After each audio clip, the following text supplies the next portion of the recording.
And Tony, those are all the reasons why I always make harder my safe word. Welcome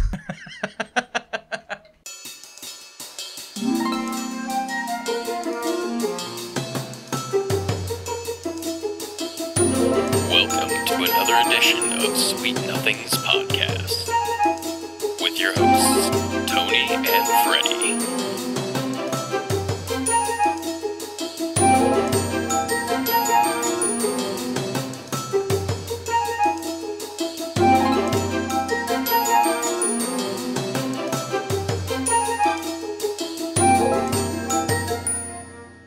Hoo-ah! What's up, guys? Another episode.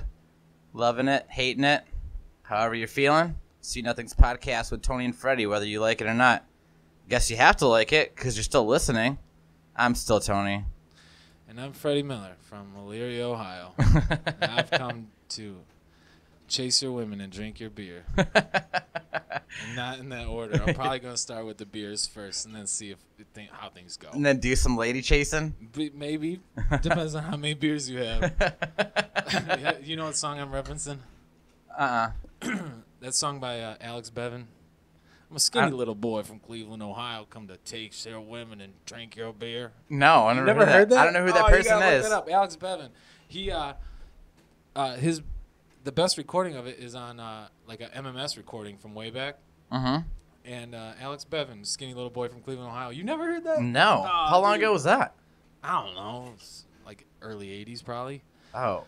No, I have no idea what that is. The first time I heard that song, I was I've heard that song my whole life, but the first time I really remembered it, I was working for this lady. I was doing yard work for her, and I bought AM/FM radio to listen to while I did yard work for her with the money that I got from last week's yard work. Sure. And I remember listening to it, and they were like, and here's Alex Bevan, skinny little boy from Cleveland, Ohio. And I listened to it, and he goes into it. It's all about just raising hell and, like, being a kid from Cleveland. You know? It's like fast cars and bitches, you know? Fast cars and fast women. Yeah. And he's like, I'm a skinny little boy from Cleveland, Ohio, come to chase your women and drink your beer. And I heard that, and I was like, oh, shit, Alex Bevan doesn't fuck around. That's my life motto. This guy's on some next-level Viking shit. You're like the... like in Talladega Nights, where he lives his whole life by, like, if you're not your first, you're last. You're even living your whole life by chase all your women and drink all your beers. Well, I remember thinking that, and I was like, you can't write a song that good. Like, I don't think I could ever write a song that good. I could put a million miles of words on paper, and I'll never write a song that good. And then I was thinking, like, what if there was a rebuttal song? You know how, like, you know, rappers do rebuttals? Oh, yeah. Rock guys do it. Yeah. Leonard Skinner and Neil Young, whatever. Sure. I was like, I'm going to write a rebuttal because this guy's going to come into town and he's going to drink my beer and take my women. Like, what would your rebuttal song be? Because you could never write a song that good. Mm-hmm. Did you ever write one? No. It would be like, what would yours sound like? You think of yours. Mine would be like, I'm Freddie Miller from Elyria, Ohio. I come to steal your wallet and fuck you up. And then he'd be like, that's not as good. No, it's not as good. That's awesome. I can't believe you ever heard that song. No. Yeah. How was your weekend? I know we're recording a little late this week, and I did see you on Saturday. You came and saw me at work. Yeah. Did you do anything fun Friday night or that Saturday? No, not really. It's a standard issue, but I just saw you slinging beers. Yeah. Yeah, guys, come see me at the Mars Bar.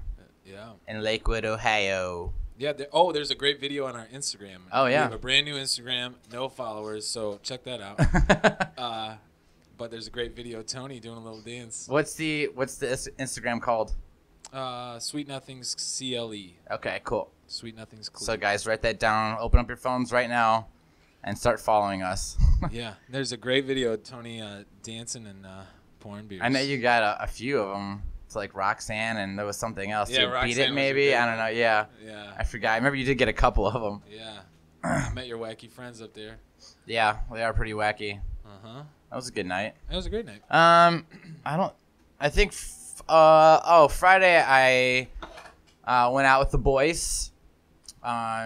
Disaster came out, and we went and got a pie over at Papa Nick's. Nice. And which is like my favorite like non-chain pizza.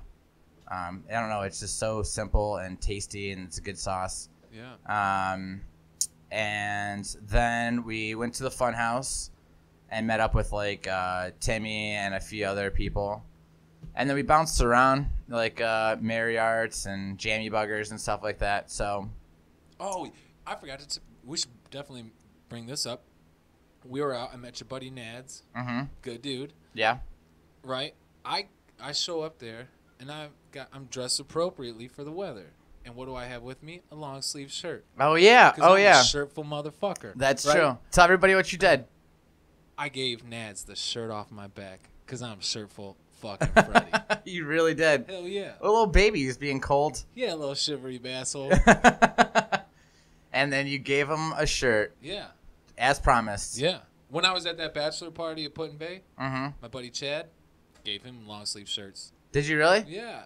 Always shirtful, dude. I know, dude. I got everybody's back. Yep. Get a shirt off my back. We need to. You need to make some shirts. We'll say like hashtag shirtful Freddie or something like that. I was gonna go with pantsless Freddie. Pantsless Freddie. That's how you play basketball. Pants versus skins. Yeah, pants versus skins. That's my team. That's my favorite. Guess what team I'm on? My buddy Ian, every year he does a basketball tournament at his house. Awesome. And I'm actually moving into his old house in 2 weeks, and that's where he would hold all the tournaments. But now he just bought a house with his wife over here on Richland, and so he's going to be putting a new hoop up and all that, so he can get it going for next year. But it's 2-man teams, and I'm not real great at basketball. I'm okay, but you should come and we could be teammates next year. Yeah. And that could be like our team name, like Pants versus Skins. Yeah, I like it. I'll be there. And anybody that's listening, if you guys seen the movie Basketball, you guys get the idea. Hit up me or, Tony, we would be so good at this. Oh, yeah. And it's all fun doing all the distractions and shit, We would be so good at this. Yeah. There was one guy that got mad and then just left. Like, he left his teammate there, and he got mad because I was, like, always fucking with him when he was shooting. Like, you understand that's the point of the game. Yeah. How are you going to be such a shitbag and then just leave? Yeah. I mean, I think he ended up coming back, but he wasn't happy with me at all. He's pretty upset. But it's super fun. Baseball's fucking fun as shit. Fuck yeah. So we'll have to do that next year. I think he does it like, I don't know, early summer, somewhere in there. Yeah. So he just did it like a handful of weeks ago, I believe. That's awesome. I feel like I was going somewhere with. We were start talking. Did I don't know. With being so shirtful. I don't know. I apologize for my shirtfulness. Yeah, I know. Now I remember you were mentioning something. You were started telling me a story about like one of the dudes you used to work with or something, and I was like, all right, hold on, like save this for the show. So I wanna get into this. Like you said, you had some funny stories. Yeah, I do. When I worked like I had the coolest job when I think I was 16. I told you before I worked at that convenience store. Yeah. And that was an all right job. And then I got the sweetest job. Oh, I was also a janitor at my high school. Shut the fuck up. How the hell are you a high school janitor? I know, right? There's nothing worse. Because, school gets out at 2:40, and you're, hanging out till 3, hoping nobody notices why you're hanging out. Yeah. That's because I fucking mop these hallways. In these gyms. Yeah. And so that's not a good look. You know what I mean? No. But, and then I did that One for janitor assistant. Oh my god, dude, it sucks so much. People are like, "What are assistant you to doing?" the custodial arts. Yeah, I was like a reverse Goodwill Hunting because instead of being like I'd go into the classrooms and empty out the trash cans, but instead of solving the problems on the chalkboard, I'd be like, "Was I in this class?" You're just drawing dicks on the chalkboard instead. I slept through all of this. Maybe I should write it down now. Yeah. I don't know. I'm on the clock. Just drawing boobs everywhere. That was that was not fun. And I remember my girlfriend at the time was hanging out in the band room, and I'm like, no, I'm not working. I'm just waiting for my ride. Mm-hmm. And then why do you have that mop? Long, I'd come by, with the big fucking sweeper or whatever.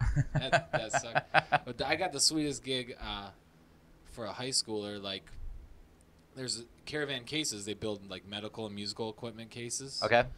And they're all old road guys for bands. They're all sound guys for bands. All right, sweet. And they toured with some big bands. They toured with like Def Leppard and Elvis Costello and Fleetwood Mac and stuff like that. So these are like older these guys dudes? got stories. Yeah. Yeah, they were like my dad's age. How old were you at this time? I went to school with his daughter, with his stepdaughter. Who is he? The main guy that owned it. I'm sorry. Oh, okay. And How old were you at this time? 16. Okay. And this job like saved me in a big way because but it also like made me who I am. Like this is where I cut my teeth and shit talking. You know what I mean? Because these guys are all heavy hitters.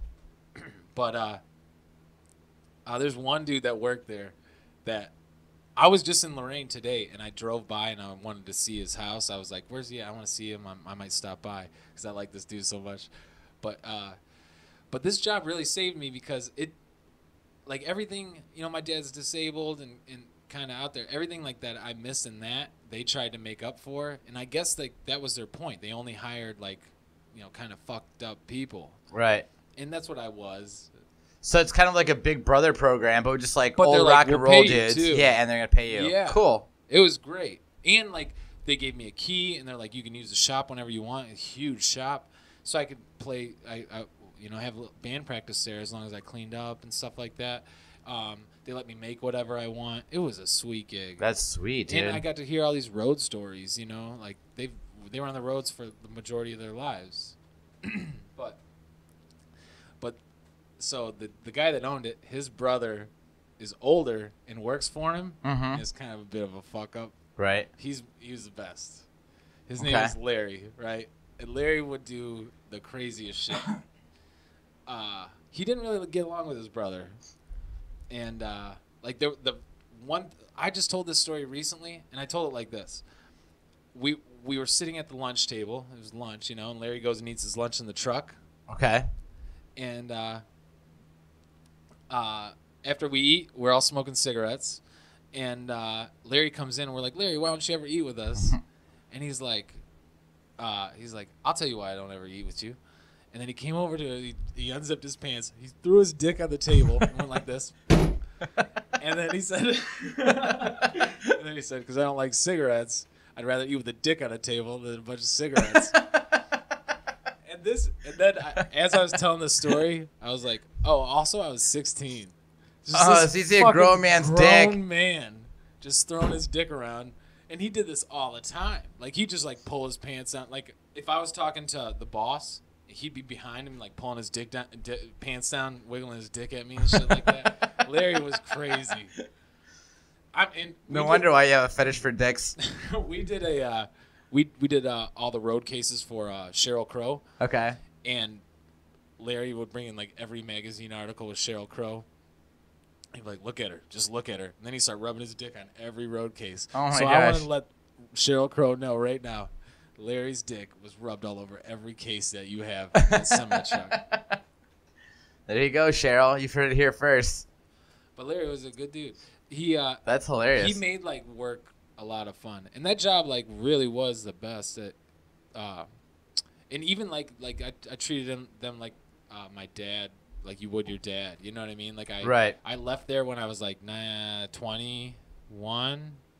So I worked 16 till 20 wow, or dude. something like that. 16 to 20, yeah. And then I quit there because I got a job that had health insurance, I thought.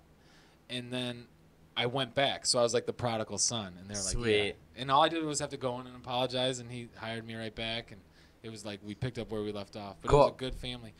But they were all fuck-ups. Like, everybody that worked there was a fuck-up. My buddy Chris was a fuck-up. Mm-hmm. And, like, everybody had pills all the time. There was just a lot of drugs in this place. I imagine so. And I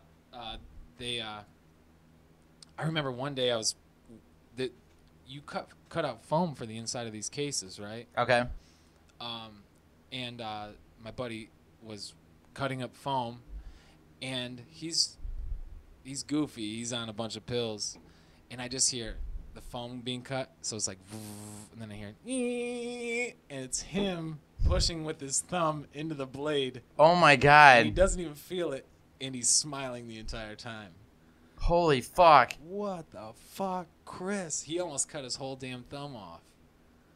I mean, like from like the first knuckle on your thumb. Yeah. That's where the blade went in. And it Holy just, like, you shit. heard the blade hitting like it. grinding his bone. Yeah, it got real high pitched. It was so fucked up. Dude. Yeah. You gotta be really fucked up in order to like be smiling still and not feeling a goddamn thing. And then I worked with a dude named Dino. He worked there. He was like, these guys were ball busters. Like, when you walked in to that place, get ready. And get ready, because it's like everything was on trial. Like, you show up in your school clothes. Oh, Larry, one time I came in like my school clothes and I changed into my work clothes, put them in my locker. Mm-hmm. And then I see Larry. He's like, well, quitting time for me. And his hands are all greasy. He was lubing up the forklift, Okay. His hands are covered in grease, and he just reaches in my locker, takes my school shirt, and just rubbing his hands on it. What a He's dick. like, thanks, pal, throws it back in there. He did shit like that all the time. Oh, man. So I worked with Dino, too. Dino had a bit of a crack problem, but Oh, it was a lot of fun. who doesn't? He just had rage days. He had days when he was rageful. Mm-hmm. And then I had Ed, was like a classic old school stoner. But and Rick was one of the other owners. He did like all the sound. They still do all the sound for Severance Hall and Blossom. Okay. So that job, like, I put in like I helped them install all of Blossom's new stuff. Like, they taught me stuff that I would have never learned otherwise. Yeah, dude, that's a really cool gig, especially at such a young age. Like, I'm kind of jealous. Like, Yeah. that'd be something that'd be like fun as fuck to do. Yeah. If you like, how when you swing a hammer, you hold it by the handle, the end of the handle. Right. When you're bashful with a hammer, you don't want to hit your hand or anything like that. You choke up on it way high. Right. You ever see somebody new to it, like Yeah, tap, tap, which tap, is tap, really tap. funny you're mentioning hammers because I have like old work stories that involves hammer work. But go ahead. Well, if you were fucking around being a little kid, choked up on the hammer too high, as soon as you set it down, someone would sneak up behind you, grab the hammer, and then just cut the handle off of it and be like, "Oh, why do you need that handle? You're not using that." Oh, dude. Like, this place was cutthroat. Like, everything. It's a goddamn circus. You show up with a haircut, there was 1,000 questions about that haircut. Who you trying to fuck? What are you doing? But they were also cool. Like, I made the mistake of like bringing a female in there. Like, my girlfriend, like, just like picked up my high school girlfriend at the time and gonna go get my check, and it was like it was bad news. Oh, dude, I can imagine. These assholes catcalling, and then they turn into like real sweet guys, like just talking shit the entire time. Like, oh, she's different than the one he brought in last week. Oh, dude. Oh, fuck. Just fucking with you. Yeah. Like, and then as I go upstairs to get my paycheck, and then they're hitting on her. You know what I mean? They're telling her everything about me. But then as soon as and these are blue collar guys making hourly wage, and then like as soon as I'm like yeah, leave her alone, blah blah blah, and then he's like, hey, well, this is what I want you to do. Like they get mobbed up then, and they start giving you money, and you're like, why don't you take her here? Why don't you take her there? So then they give you money to go out on a date. So the price of them like busting your balls, they paid for. They're like, here's $50. There you go. Yeah, they were. So you got to take her to like Pizza Hut or something. No, they would tell me where I have to take her. Oh, okay. Don't fuck around. Just go to this place. You go to Fratello's. Go to Fratello's in Italian. Avon Lake. Yeah. You go to Fratello's. You got $50. If he doesn't take you, come back here and tell me. Yeah. Jesus Christ. So yeah, dude, being 16 and having that money, taking her on to a nice Italian date. I hope you got to finger bang her, at least. I don't even remember, but Tony, if it makes you feel better, I did. All right, good. That does make you feel better. I like happy endings to stories. I know you do. But that was probably the best job. That might be my favorite job ever. And like even after I quit, even now I email him like, hey dude, thanks for looking out for me. You know what I mean? Right. But you had a hammer story? Oh yeah. I mean, okay. So like I've told you the stories about me getting fired from Bob Evans eating the grape. Getting fired from Pet Supplies Plus from grabbing the guy's wife's boob with the water bra. How'd you think like that's gonna go well? I was 16. This guy, this chick is gonna ask me to grab her boob. I'm gonna say no. That's true. I don't think so. That's true. I don't know if I talked and then after that, I was working at Hollywood Video for a while. And mind you, all three of these places are like literally like a 2-minute walk from each other. And that was a cool job, you know, like I got to put in whatever movie I want to, you know, and I got to see movies and play video games like a week before they came out. That way, when people come and get the new releases, they ask about it. Yeah, exactly.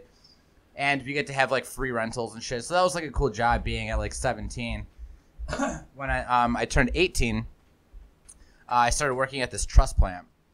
And if you don't know what a truss is, when a house is being built, those giant triangles that's on top of the house, those wooden, you know, that's made for the roof. So I was working in a factory building those. And I don't know if you ever worked in a factory before, but it's the same situation as you dealt with, dude. It's just, the guys are just, they don't give a fuck, you know, like there's always shenanigans going on. Like there's this one guy, Ron, just real like weird dude. I'm sure he's probably blowing coke like every morning before he came in. But like as soon as you see him, be like, "Hey Ron, what's up?" He'd be like, "My dick, motherfucker." And like, okay. Okay, Ron. Sweet, Ron. Have a good one, Your Ron. dick's hard again. Same as yesterday. Got it. You know, we had this like little Filipino guy, and his English was like really shitty, and everybody would fuck with him. Like we'd go out to lunch, and we'd come back, and like they'd take the string, because like when you set up the tables on one side of the building, you use string because you have to tighten in these pucks so that way you can just slide the boards in, and it's like on point every single time. And one side of the building would use string to make sure everything was in a line. I always wondered how that happened. Yeah, and then the other side had lasers above the table. So you'd go to the computer, type in the codes that your paperwork that you got from the Sawyer that cut all your boards, and then it would bring it up, and then it would literally have a laser down on your table of where your truss is. So you would literally tighten the pucks right outside those, so everything would line up. But they would take his fucking hammer, tie it around the string, and fucking throw it up in the rafters, you know, or like we'd take like the gloves, and because you have to use these like steel plates that you'd hammer the pieces of wood together, you'd take the gloves, hammer them in there, and then fucking press it, you know. So they're like, God damn it, they had to take the claw or hammer to peel these plates off, and then the gloves are just destroyed, you know. They have to get new ones. And then they would, and he was little too, like I'm only 5'7", but he was a little shorter than I was, and they would pick him up and put him in the trash can. Like an actual like circular trash can, you know, like butt first. So he's in there with his arms and legs sticking out, and he's so little, like it'd take him forever just to get out of there. But like I remember when I first started there, I was on third shift, and I was like, when you needed busy work, there's these little like 1x4 plates and like 2x4 plates that they were like in this giant barrel, so you just kind of piece them together and make stacks of them for that, like when people need them, they can come over and grab the stacks. And I'm just sitting there doing that, and this guy comes over. His name was Frank, and he's like, "Hey man," he's like, "Can you give me a hand for a second?" And I was like, "Yeah, sure." I'm like, I've only been working there for like maybe a week, you know, so I'm like, I'm gonna do whatever everybody asked me to, just, you know, be on the good side. And the thing with Frank is that he had 2 busted thumbs. Because one day he fucking was swinging and he hit his fucking thumb, and so it was bleeding. So he's got like a giant white bandage around it, you know, makes his thumb like even bigger. So then the next day at work he had to be swinging left hand. Hits his other fucking thumb. So now he's got 2 fucking thumbs that have these giant white bandages on it.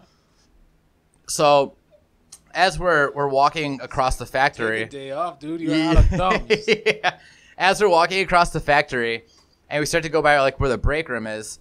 And right when we get to the door, this guy goes, "Yo, Frank." It's like, "What?" It's like, "Where are you going?" It's like, "You have shit to do." He's like, "I have to take a piss, dude. I can't do that. Look at my thumbs." And I look over, I'm like, "What the fuck?"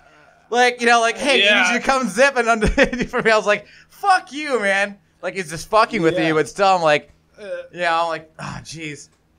And then, like, we would do shit like when, like, if the Sawyer would cut, like, sometimes they'd accidentally, like, cut the boards, like, too short. And when you have, like, a new guy, we'd be like, "Oh, God damn it." And they're like, "What?" Like, "This board's too short. Take this board back, take it back to the Sawyer, and tell them that you need to get the board stretcher." Yep, I've heard that before. Which doesn't exist. You can't actually stretch a board. Board stretcher. I've heard glass magnet. I've heard get me a bucket of Freon. Freon's a gas. Yeah. How dumb am I? But we would, so like the guy would go and he'd take the board back there and he'd set it down and he's like, hey, I need to get the board stretcher for this. Yeah. And mind you, like, it's a factory, like there's nothing. It's just on flat ground.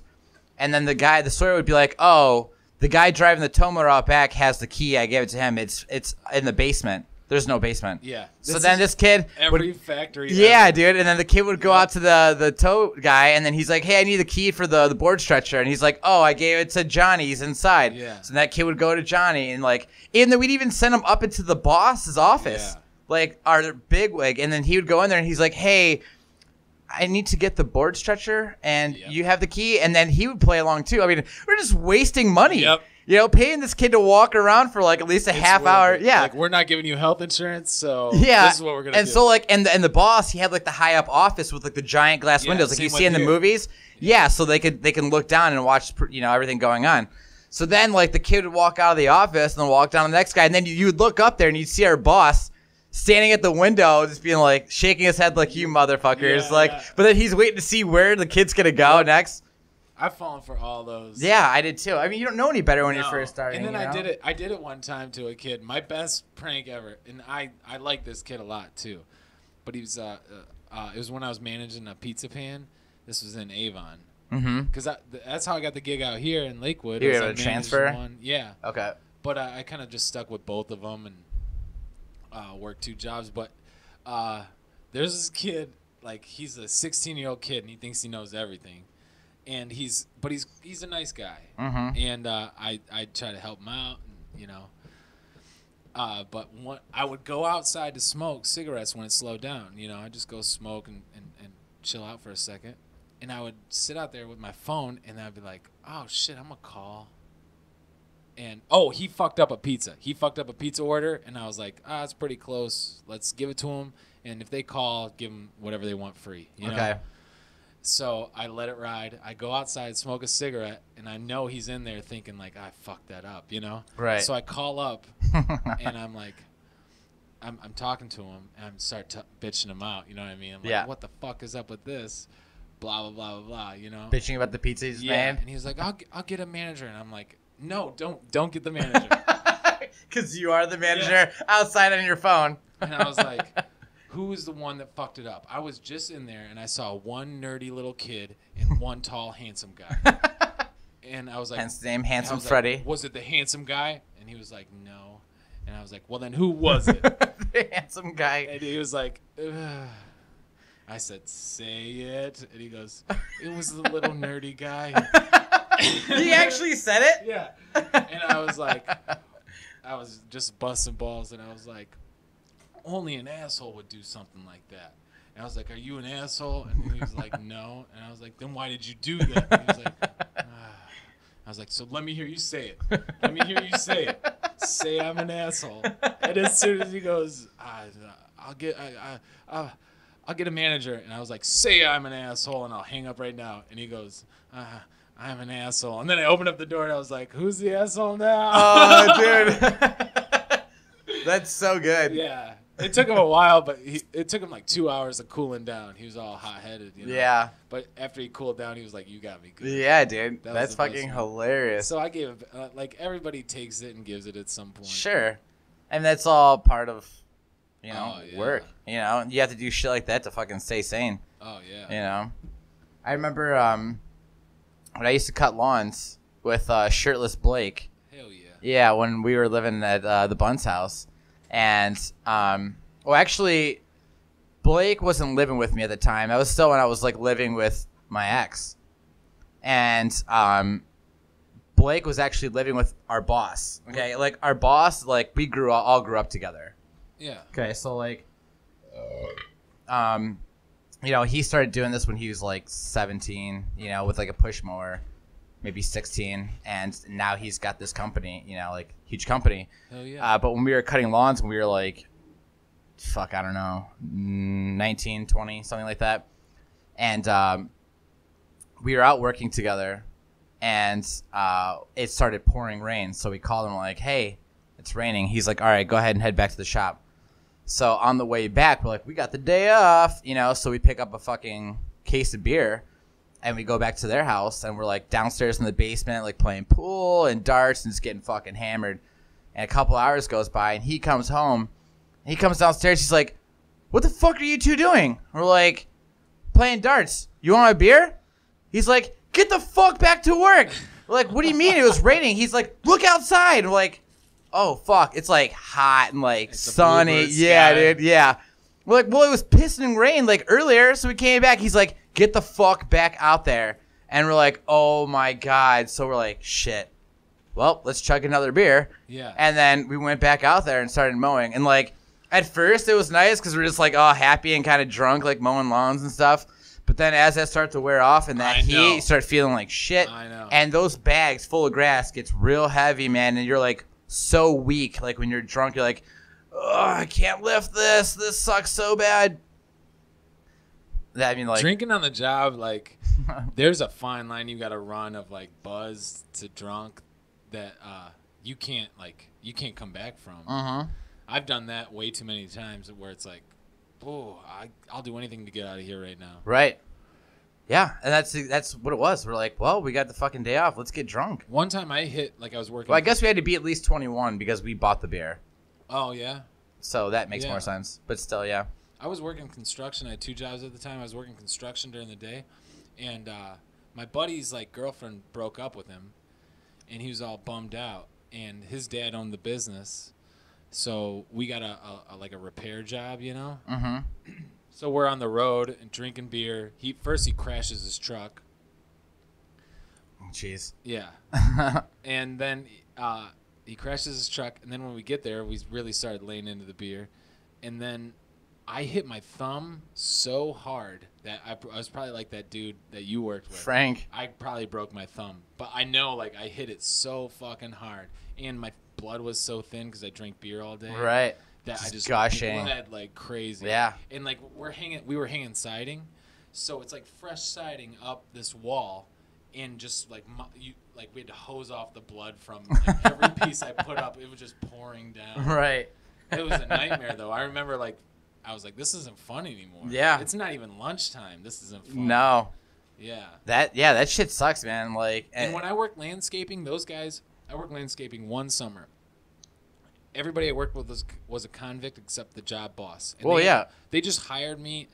I was working 2 jobs at the time then too, and they just hired me because I could back in a trailer. Like I didn't even put in an application. I was just like, "You guys hiring?" And he was like, "Can you back in that trailer?" And I was like, "Yeah, I think so," because I've done it before. It's just been a while. And he was like, "Well, back it over there next to that limestone bed, and you got the job." And I did. So he gave me the job. Everybody at that job drank. Like, it was like Wednesdays and Fridays. We all like stopped at Dairy Mart, got a cooler full of beer, and then like that's how every day. While you're out working? Yeah. Holy shit. I know our guys, like, they're smoking weed, like, while they're out. Because we run, like, one-man crews for, like, when we're mowing. Yeah. And I know that, like, they're out smoking weed. Yeah. Like, we tell them, like, dude, don't fucking do that, you know? And, like, the one dude, my foreman actually just busted one of our guys because he's been, like, fucking shit up bad lately, like, hitting this or not doing that or whatever. And we had, like, a brand new account, like, a first time, you know? So, like, my foreman's like, "I'm going to go over there to make sure this is done correctly because you're a piece of shit. And I want to make sure that they know that we have a good company." So he gets over there, and the kid is, like, mowing the lawn, and my foreman's over there just, like, weed whacking everything, edging up the lawn and shit like that. And he runs out of weed whacker string. So he goes back to the truck, opens it up to get string, and it's just all he can smell is weed. And he's like, "Are you fucking kidding me?" So then he's like looking around for it, doesn't find it, and then he sees his lunch bag. So he opens up the pockets and he finds like a fucking thing of weed in there, and he's like, "What an idiot." You dumb. So when the kid gets done mowing, he's like, "Hey man," he's like, "Are you high right now?" And he's like, "What?" It's like, "Oh," he's like, "Are you high right now?" And he's like, "No." Yeah, and he's like, "Are you sure?" He's like, "Yeah, I'm not high." He's like, "All right, because you know you're not supposed to be smoking while you're, you know, whatever you want to do at home is fine. Sure. Don't bring that shit into work. You know, you have a fucking job to do. You can do that afterwards." He's like, "No, I'm not high." He's like, "I wasn't smoking any weed." He's like, "All right, come with me." So he brings him over to the truck. He opens it up. He's like, "Do you have weed in here?" He goes, "No." He's like, I don't want you to lie to me. Do you have weed in the truck? He's like, no. He's like, open up your lunch bag. So the kid opens up like the main lunch bag, like the main part where you stick all your food, and he's like, see, look, there's nothing in there. Like he flipped it so like the actual pocket was like away from viewing. And then so my foreman's like, okay, now I'll open up the other pocket. And then the kid froze. He's like, well, what if I told you that there is weed in there? Yeah, he's like, what the fuck, dude? He's like, the boss is looking for a reason to fire you. Like, what the fuck are you lying to me? Don't be a piece of shit. Like, so like, I mean, there's nothing we can do, I guess. I mean, all we can do is tell them no, and just write up, slap on the wrist, whatever. But that's the part of being landscapers, Dude, like. You can't, yeah, that's what I'm saying is like I've worked construction and landscaping, and like. I mean, we've hired people that have been to jail. We have. When I worked landscaping, every Friday, I had to stop the truck because we were out in 3-man crews, and I was the only driver because I was the only guy that had a license at the time, and I could back in a trailer. And I had to stop so that somebody could piss or multiple people can piss for their piss tests and the parole officers every week. So like I would leave. It's where Wolfie's is now. It used to be Gerber's. Yeah, I know where that's at. Yeah. And we would stop at the parole board right over there on the other side of East Broad, and somebody had to take a piss test. Somebody had to see their parole officer. It was always like that. And construction was like that too. I mean, there's some really good crews out there where you don't get those kind of guys, but dude, construction's wild too. Oh yeah, it's just all that, just like that manual labor. And like. What do you expect? Exactly. I mean, we've hired people that have been to jail. We actually, one of our dudes right now, he's like our best dude. Okay. And this guy, he was in jail for like 10 years. Okay. I think you talked about him last week. I did. Yeah. And so like, he's got tattoos on his head. He's got face tattoos. He's got neck tattoos. He's covered up. And these are all like, and I talked to him. He did like everything himself, but they're prison tattoos, Right. And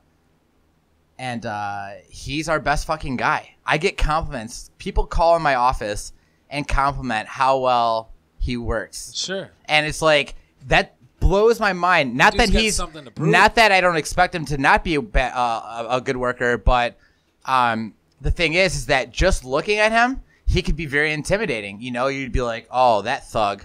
Yeah. He's probably bad news. Right. But, but like, he's a super sweet dude. Yeah. He's fucking hardworking. He's hilarious, but like, I have like old ladies, that call in. They go, oh, hey, I want him there every single week. He did a phenomenal job. He's super nice, this and that. I'm like, I can't believe they approached him, because normally you have those old ladies sitting in the windows watching what the guys are doing the whole time, and they're just going to go, well, look at that piece of shit out there. Like, that guy, he's up to no good, but like, they all approach him. I get compliments from him all the time. Yeah. He's a killer worker. And the best part is, I have this one lady that calls in all the time, and she's a really nice old lady, but she's always just want to be a chatty Cathy, But I was talking to him recently about her. I was like, oh, yeah, so-and-so called in. And he's like, dude, that lady's wild, man. And mind you, this lady's got to be like late 70s, early 80s, right? She's tried talking him out of like, or into like working with his shirt off. Hell yeah. She gives him like drinks and snacks every week that he's there. Sometimes slips him a few bucks. She's been like, yo, if I was like much younger, like, you have no idea what was going to be going on. Oh, yeah. Yeah, dude. So she's trying to get that dick real hard, dude. And it's hilarious, man. Like, the shit that he tells me is fucking great, man. But, like, that just comes with parting, of landscaping, construction, just manual labor, even, like, factory jobs and shit. When I worked at Whiskey Island, and it's under new management now. The county took it back over, so now it's, like, Metro Parks running it. Everybody I worked with in the dry stack building, and they're all good dudes. I love them all very much. Mm-hmm. I still keep in contact with most of them, but they hired, for the most part, just a bunch of like young 20-something like dropouts, and these people are hauling around like your $100,000 boat out of a building. Like, we pick it up 30, 40 feet in the air, right, with forklift. Okay. Pull it out. take it over to the lake and drop it in the water. Jeez, man. And every day. There's people that go out every day. They just want to go on a cruise, like cruise around with their, and have some wine or whatever. Right. And these fucking weed heads and drunks, like, you're 20 years old. Oh, you're my all God. stoned. It made me so nervous all the time. Yeah, Me, I would be too. Look at me. You know me. I'm the biggest weed head drunk asshole there is. And I could show up there sober, you know what I mean? Right. These guys are just lighting up all the time. And, like, there's times when I'm like, no, dude, no. Easy does it. There's some people that like they can only function if they smoke. Yeah, and I drove the big lift all the time. And I would ask them if they're like they were my spotters. They'd tell you where to line the fork. Right. And they'd just be staring up, and I'm like, we use hand signals, like over, up, whatever, Sure. And Yeah, we do that for like backing up trailers and back stuff. up, Yeah. Slow down, Right. And they're just stared off, like, found something else to look at, and I'm like, dude, get it together. Focus. Yeah, I need you to ride or die right now. We're in this together, homie. Yeah. I know this sucks, but soon we'll be chilling in the office. Everything's gonna be okay. You Right. gotta do this with me. It was like I had to give these guys a pep talk every time. But if like half these people knew, like all those years, it was just a bunch of stoners picking up like the thing that Man, costs as much as their house and putting it in the water. you'd be Ooh. livid. Yeah, I've seen some bad accidents. I was there, gonna too. ask, like, Yeah. what kind of accidents happen? Well, it was mostly just injuries. Like injuries Oh. were the worst. Did you guys ever drop any like boats or anything like that? Like anything get fucked it up? did happen a couple times. Oh, dude. But there's nothing scarier than like that a boat shifting on you like that, because all that weight and there's people running around everywhere, you know. But yeah, there's been like some really bad ones. But one of my other favorite employees ever that I've worked with worked at Whiskey Island as a contractor. Mhm. I call him John the Welder, and I've talked about this dude forever. I even tried to make a comic book about John the Welder because his stories were on point. He was a wild man. He was like a 55, 60-year-old guy, all white hair, kind of stocky, like built like me with broad shoulders and dumb looking. Okay. And he would wear overalls cut off, and because he was such like a libertarian wild man conspiracy guy that he would ride a bicycle everywhere with a motor on it. It was a Whizzer from like the 60s. Okay. And he'd haul ass on this little moped thing. Just like I'd see him weaving through Cleveland on his way to work, and then I am following him to work. And I'm like, what? He's got a truck, he's got a car, and he's like, yeah, but I'm going to fuck the oil companies. All right, John. You get him, dude. And then Give him hell. we hired him to be the welder after that hurricane came through and tore up all of Edgewater and Whiskey Island and everything. And you reminded me of him because he was like, why didn't I get paid yet one week?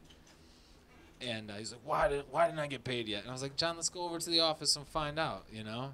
So I take him over to the office, and they're all like business casual. Sure. It's an official place, right? And we're just sitting there, and I smell like his weed. And I'm like, oh, Uh-oh. no. And the lady looks up at me. Her name was Trisha. She goes, do you guys smell weed? And I'm like, no, not at all. Mm-mm. And then John goes, yeah, I guess that's me. And he raises his hand all sheepishly, and then he opens up like his bib overalls, and he's got a big fucking bag of weed. Oh and my rolling paper. God. This dude, because they're all dumb 20-something weed heads, he always chose me to be like his right-hand man. So I'd get on the boat, and I'd go out there, and I'd help him out. So I worked hard with him, and he respected me. But, dude, this dude had stories. Like, he went to Africa as a contractor, a welding contractor, after it was, like, war-torn. And I guess he ended up killing a man there once, served some time in jail, broke out, got to another country in Africa. They, extracted him somehow. He went to Vietnam after Vietnam because he was talking all these war stories like he was in Vietnam. And I was like, did you get drafted? And he was like, oh, no, I just went as a contractor. He was like, I made 3 times the money I would here. Oh, my God. Yeah, he's a wild man. And one time, I'm into gardening. Like, I like to grow my own vegetables and stuff like that in the backyard. Okay. And John the Welder, he also does that. But he was like, hey, do you got any pole beans? And I was like, yeah, kind of. I have pole bean seeds. And he's like, oh, yeah, if you bring them in for me, that'd be great. So he didn't show up. So I was like, hey, John, where you live at? I'll come give it to him. And he's like, I need pole beans to grow to cover up these weed plants I got in my backyard. This motherfucker lives right over here. I'll tell you after the podcast. But he lives not far away in Cleveland, in a very residential area. Yeah. 2 doors down from him is a cop. So I pull up to his driveway. Oh, I pull up. dude. I park in the street. I walk down his driveway. From the street in my car, I just see weed plants, like 8 or 9 of them in a row. And I'm like, John, there's no plant that I can give you that is going to grow faster than that. Yeah. Like you're playing with fire. As I stepped on the sidewalk to the driveway, I smelled them. And I'm like, oh shit, John, what the fuck are you doing? And he's like, yeah, I'm going to plant these. They're going to grow over top. That cop will never know. And that's the way he lived his life all the time. Just stoned 24/7. Dude. He was a wild man. I miss that guy because he did have the best stories. He had the one story he told me was, and he ended up on the news. I fact checked it. Yeah. He ended up on the news. And the video still exists. I guess I forget what was going on, but it was right before that Occupy bullshit and not bullshit, the Occupy movement, and he's down there yelling at some politician. And they were is either a council person or a politician or a governor or something, and he's down there he's raising hell. He's just yelling at this guy from the crowd, and they single him out and talk back and forth, and eventually he tells him one of my favorite lines ever. He's like, I'll fucking find you and I'll kill you. Oh my god. And then he goes, and they're cuffing him, and in this video you see them cuff him, his hands are behind his back, and he's like, I'll find you and I'll kill you, and they're gonna put me in jail, and you'll be dead. And he's like, he was like, I'm gonna go to jail for the rest of my life, which isn't that long. And he was like, and when I'm in jail, I'm gonna read books, and some of those books will be good books. He's like, no matter what I do to you, I'm still gonna win. Oh my god. He was the best. What an animal. Yeah, he really was an animal. I hope he's still out there just doing the same thing he's always done. Yeah. Yeah, man. Old jobs. That factory job there was always shit going on. They used to call me, and everyone had nicknames too. They used to call me Cosmo because of the star tattoos I have on my elbows. Your Lars stars, or what are they? They're, oh, okay. Yeah, and I got those done when I was 18, you know. Mm-hmm. But they called me Cosmo. That was my nickname for there. And everybody was just it's the same thing. It's always a shit show. It's just people either no drunk matter what or... you did, you were self-conscious about it. That's why that hardens you like steel. Right. You know, because there's nothing anybody can say to me now where it's I know. I've heard it all. Mm-hmm. You know? You go in if I went into my school clothes, it was just people yelling at me. It was like, what the fuck are you doing? Hey, what, are you coming back from court? What are you doing? Right. And then and then you're you come in your work clothes, and they're like, what homeless person did you steal? Yeah, yeah. Christ, guys, there's no stop. I can't You wait show here. up 5 minutes late, and they're like, what's up, part-timer? Yeah. Dude, it's 5 minutes. Fuck off. You show up early. They're like, hey, brown noser. Yeah. Yeah, you can't fucking win, dude. No. But it's all in love, too. Yeah, it is. Everyone's got to bust balls. Yeah. I remember one dude getting fired. He came in. I guess he was out drinking all the night before. And during the week, of course, because we were Monday through Friday. Sure. And I guess, he showed up, half hour early, and because probably want to make sure that he would make it to work on time. Yeah. And then so we all clock in, and then we all start working, and a couple hours goes by, and we're like, where the fuck is so and so? And then so we were walking around looking for him, and everyone's like, I thought I saw him. And then we go out into the parking lot. He's still sleeping in his car. Yeah. He showed up. He's like, all right, I'm here. I'm drunk. I'm here. I'm just gonna Technically, I'm sleep for 20 minutes, and then I'll go in and I'll just go to work. And he just was sleeping in the fucking car for hours. Dude, and the boss went out there, just knocked on the window. He woke up. He's like, hey, you're fired. Go home. I was like, dude. We were all out there on lunch break watching all of this happen. We're like, sucks. Well, I remember when I was working at the sandwich shop in BG. I would go there. I would either be drinking or whatever it was that was keeping me up all night, and I'd be like, I gotta open this place at 8. So I would go there at whatever time it was, and then I would go inside and sleep on the floor of the office, and it's like a hard tile like restaurant floor still. Man. And I'm just like, I'm just gonna pass out here, and then when the employees come, they'll wake me up. Right. And that happened way too many times. There's been a couple times I show up in my car and I slept. Yeah. You know, that's part of the game. Yeah, dude. My buddy Christoph, who you remember? I remember. He's Yeah, a wild yeah. man. He was a wild man, and now he's totally different. He's a domestic, nice gentleman. Oh. But there was a long time he had a wild streak. But he worked when I first hung out with Christoph. I was kind of in a bad way. He was in a bad way, and it worked out great. We were just partners in crime. Right. And I had an apartment. My roommate moved out, and I had. He was like losing a place, so he lived with me. But before that, he lived across the street from the pizza place he was working at. And pizza places don't open till 11. Right. You know. He had this deal worked out. He's like, yeah, I'm gonna work for you, but I'm gonna sleep in until the first delivery.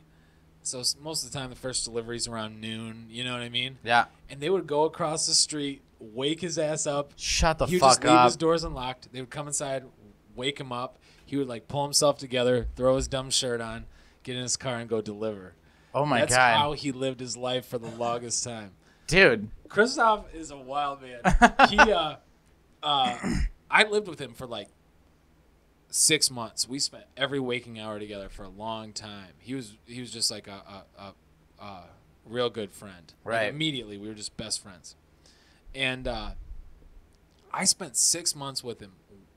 The only time we were apart was when we were at work. And he one day I'm at his job, his pizza job, like shooting the shit with everybody, because all band guys, all the guys that played in bands and hung out with us, right, all like had some sort of pizza job. Sure. And so I'm talking to everybody there, and somebody comes in and they're like, "Hey, Christoph, how's Ethan doing?" And Christoph was like, "Good, good, good." And I was like, "Who's Ethan?" And Chris and the person answers, "Ethan's Christoph's son." I'm like, "We've known each other for 6 months. You live with me. We spent every hour together, and you didn't mention you had a son." And I go, "Christoph, you have a kid?" And he goes, "I know, right?" That's just like how Christoph was back then. He was a good dude though. Bad father. Yeah. Great friend. Bad father. Great. He's friend. better off now. Oh yeah, he's way better now. Okay. He's living well. But I mean, when you're young, it's just, you know. Well, I mean, his youth lasted a long time. But I'm not saying any different from me. You know, Right. I just don't have kids. That's the only No. difference. You know, at least for guys, you know, like we don't get older, we just get bigger. Yeah. You know, I'm still very much a child. Yeah. I'm way So I feel like I'm way more responsible than ever. yeah, I'm definitely way more I'm responsible. not as responsible as I should be. Right. But like, you know, and it's a blessing and a curse with my childlike attitude and imagination that sometimes it's charming to the ladies and other times it's like, you're a fucking idiot. Do you what lady has ever said that? Chicks love you, Tony. I know. But like, well, here's the thing is that you're like a fun guy. Like you're like a all around mushroom. Fun. Nobody wants to nobody wants to not be around you. Right. And the thing is that like I start dating girls, you know, I pull them in with my charm and my rapist wit. Yeah, you know, and my you know, I'm very funny and clever and witty and handsome and awesome and cool and rad and sweet. Go on. Romantic. Why stop now? Yeah. So, but then I usually, once they get to know me, then I start pulling them even more by sending them dick tricks. Oh, I like this. Okay, so I don't know if you're familiar with dick tricks. Yeah, I've seen. But it's there's a Vegas show of this. Yeah. I forget the penis like puppeteers or something. Yeah, I've seen that. But you know, doing dick tricks is like my favorite passing time. Like, I like it better than, like, Flavor Ice and baseball. You know? But, like, so, like, so I have to explain to them, you know, what dick tricks are. So then I'm like, oh, you know, like, you don't have to. You could just not explain to them what dick tricks are. Well, Everything would be okay. sometimes I explain, sometimes I don't. Like, I have to tell them about this. Oh, yeah. This is a deep secret that I would regret not sharing with them. Well, yeah, because I'd be like, I was like, you know, like the wristwatch, you know, and then and usually it'll happen, like, usually when it comes up, it's usually like after we fold around, you know, or something along those lines. Sometimes it gets caught up and it gets brought up in. Are you trying to cheer them from their regret? Yeah. Yeah, it's like sending, like, you know, when you go to the dentist and you're like, I hate going to the dentist, but then you get like a lollipop afterwards. It's like that. Okay. So my dick tricks are like they're lollipops for after sex, you know? But you know, it's there's been times that it's came up like in conversation through text, and then I have to like, oh, I'll just send you a picture. Check this out, you know? But I don't know. It's hilarious to me. So I know I'm still very much a child. Yeah. And farts are funny to me. We've gone over all this. But, like, you know, so I'd be like, oh, do you have the time? And then I wrap my wiener around the wrist, you know? Or I'd be like, oh, are you hungry? And then I turn my balls sideways. And I take my wiener and I wrap it in between the two balls. And I'm like, oh, look at this little cheeseburger here.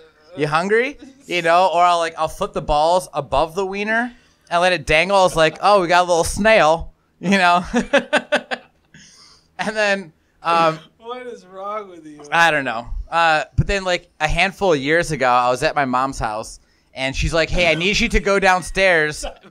You said we got a little. It was a huge snail. It was a huge snail. We got a little snail. We got a little snail. It was a huge snail. Actually, now that I think of it, it was huge. It was a huge snail. It's the biggest one I've ever seen. It's a Galapagos turtle. Oh, what do we have here? It's a Galapagos turtle. Well, speaking of turtles, which brings me to my next story. So I'm at Ma's house, okay, and she's like, go down in the basement, grab like those like tubs. She needed to bring a bunch of shit upstairs. And at one of them I was grabbing, I like jerked my back wrong, and I was like, oh fuck, and I couldn't like stand straight up, like I fucked something up. So I'm like hunched over, like walking through the house, and I was like, Ma, I was like, I fucked up my back, something's up. And so she's like telling me all these things, like gives me some like painkillers, and she's like, go soak in like the bath, like let you know your muscles like relax in that. So I was like, okay. So I make a hot bath, and I'm laying in there, and I'm like, well, what do I do now? Like I haven't been in the bathtub since I was like 7.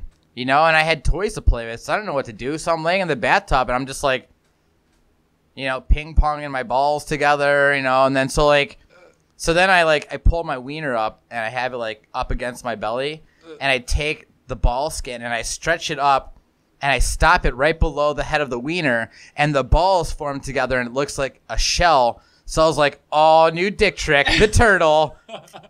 So I do the turtle, man. I heard that is called the bullfrog. Well, I guess so, but a bullfrog's head's like big. You know, the turtle's got a little. Oh, now you're trying to brag? Oh yeah. You know, the turtle. You know, they have. Man, this is not gonna come out well. I'm just gonna stop there. No, let's plow through. Smaller heads than they do shells. Nuts. And scales. And scales. So yeah, I don't know. Dick tricks are funny.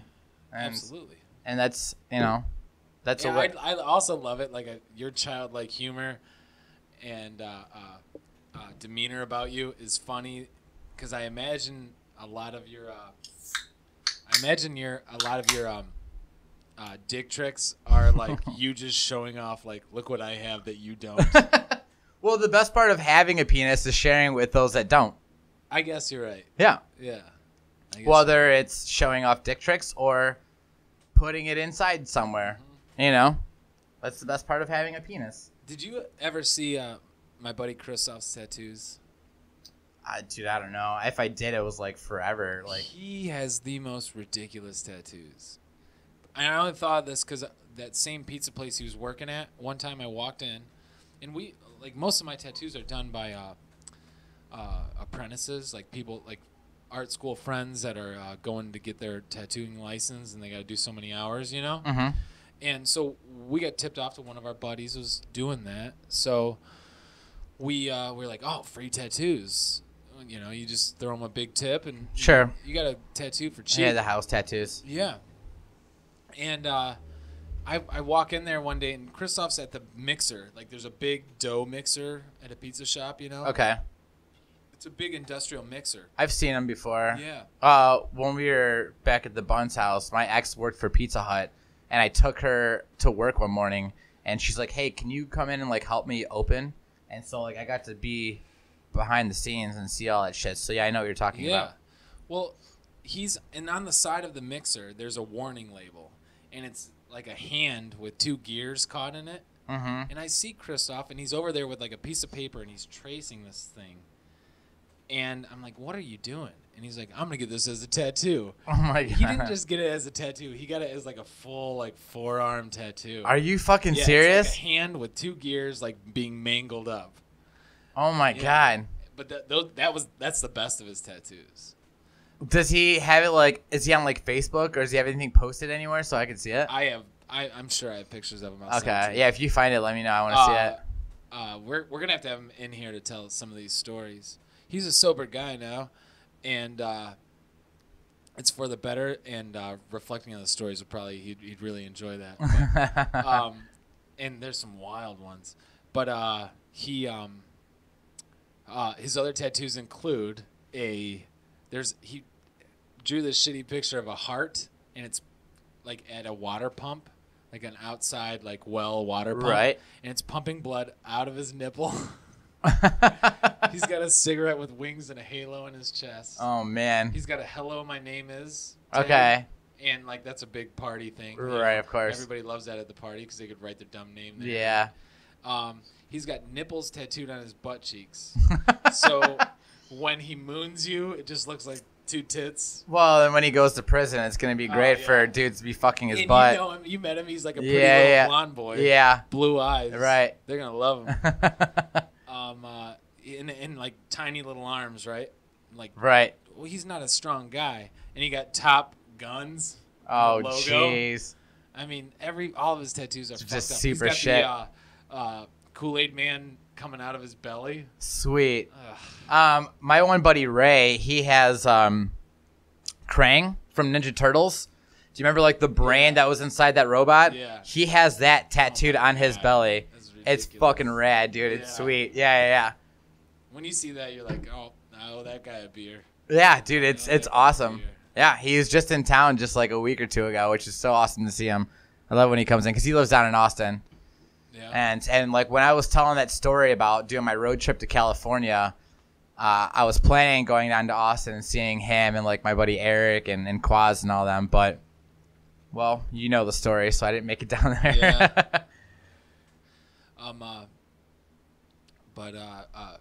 Yeah, Christoph, living with Christoph was like a game changer. That dude, like I'm like, I can be homeless anytime. I'm a really good homeless person. I can live out of my car.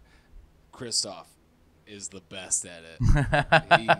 he takes it to a whole He's nother got an level. actual art. Yeah, there's an art to it.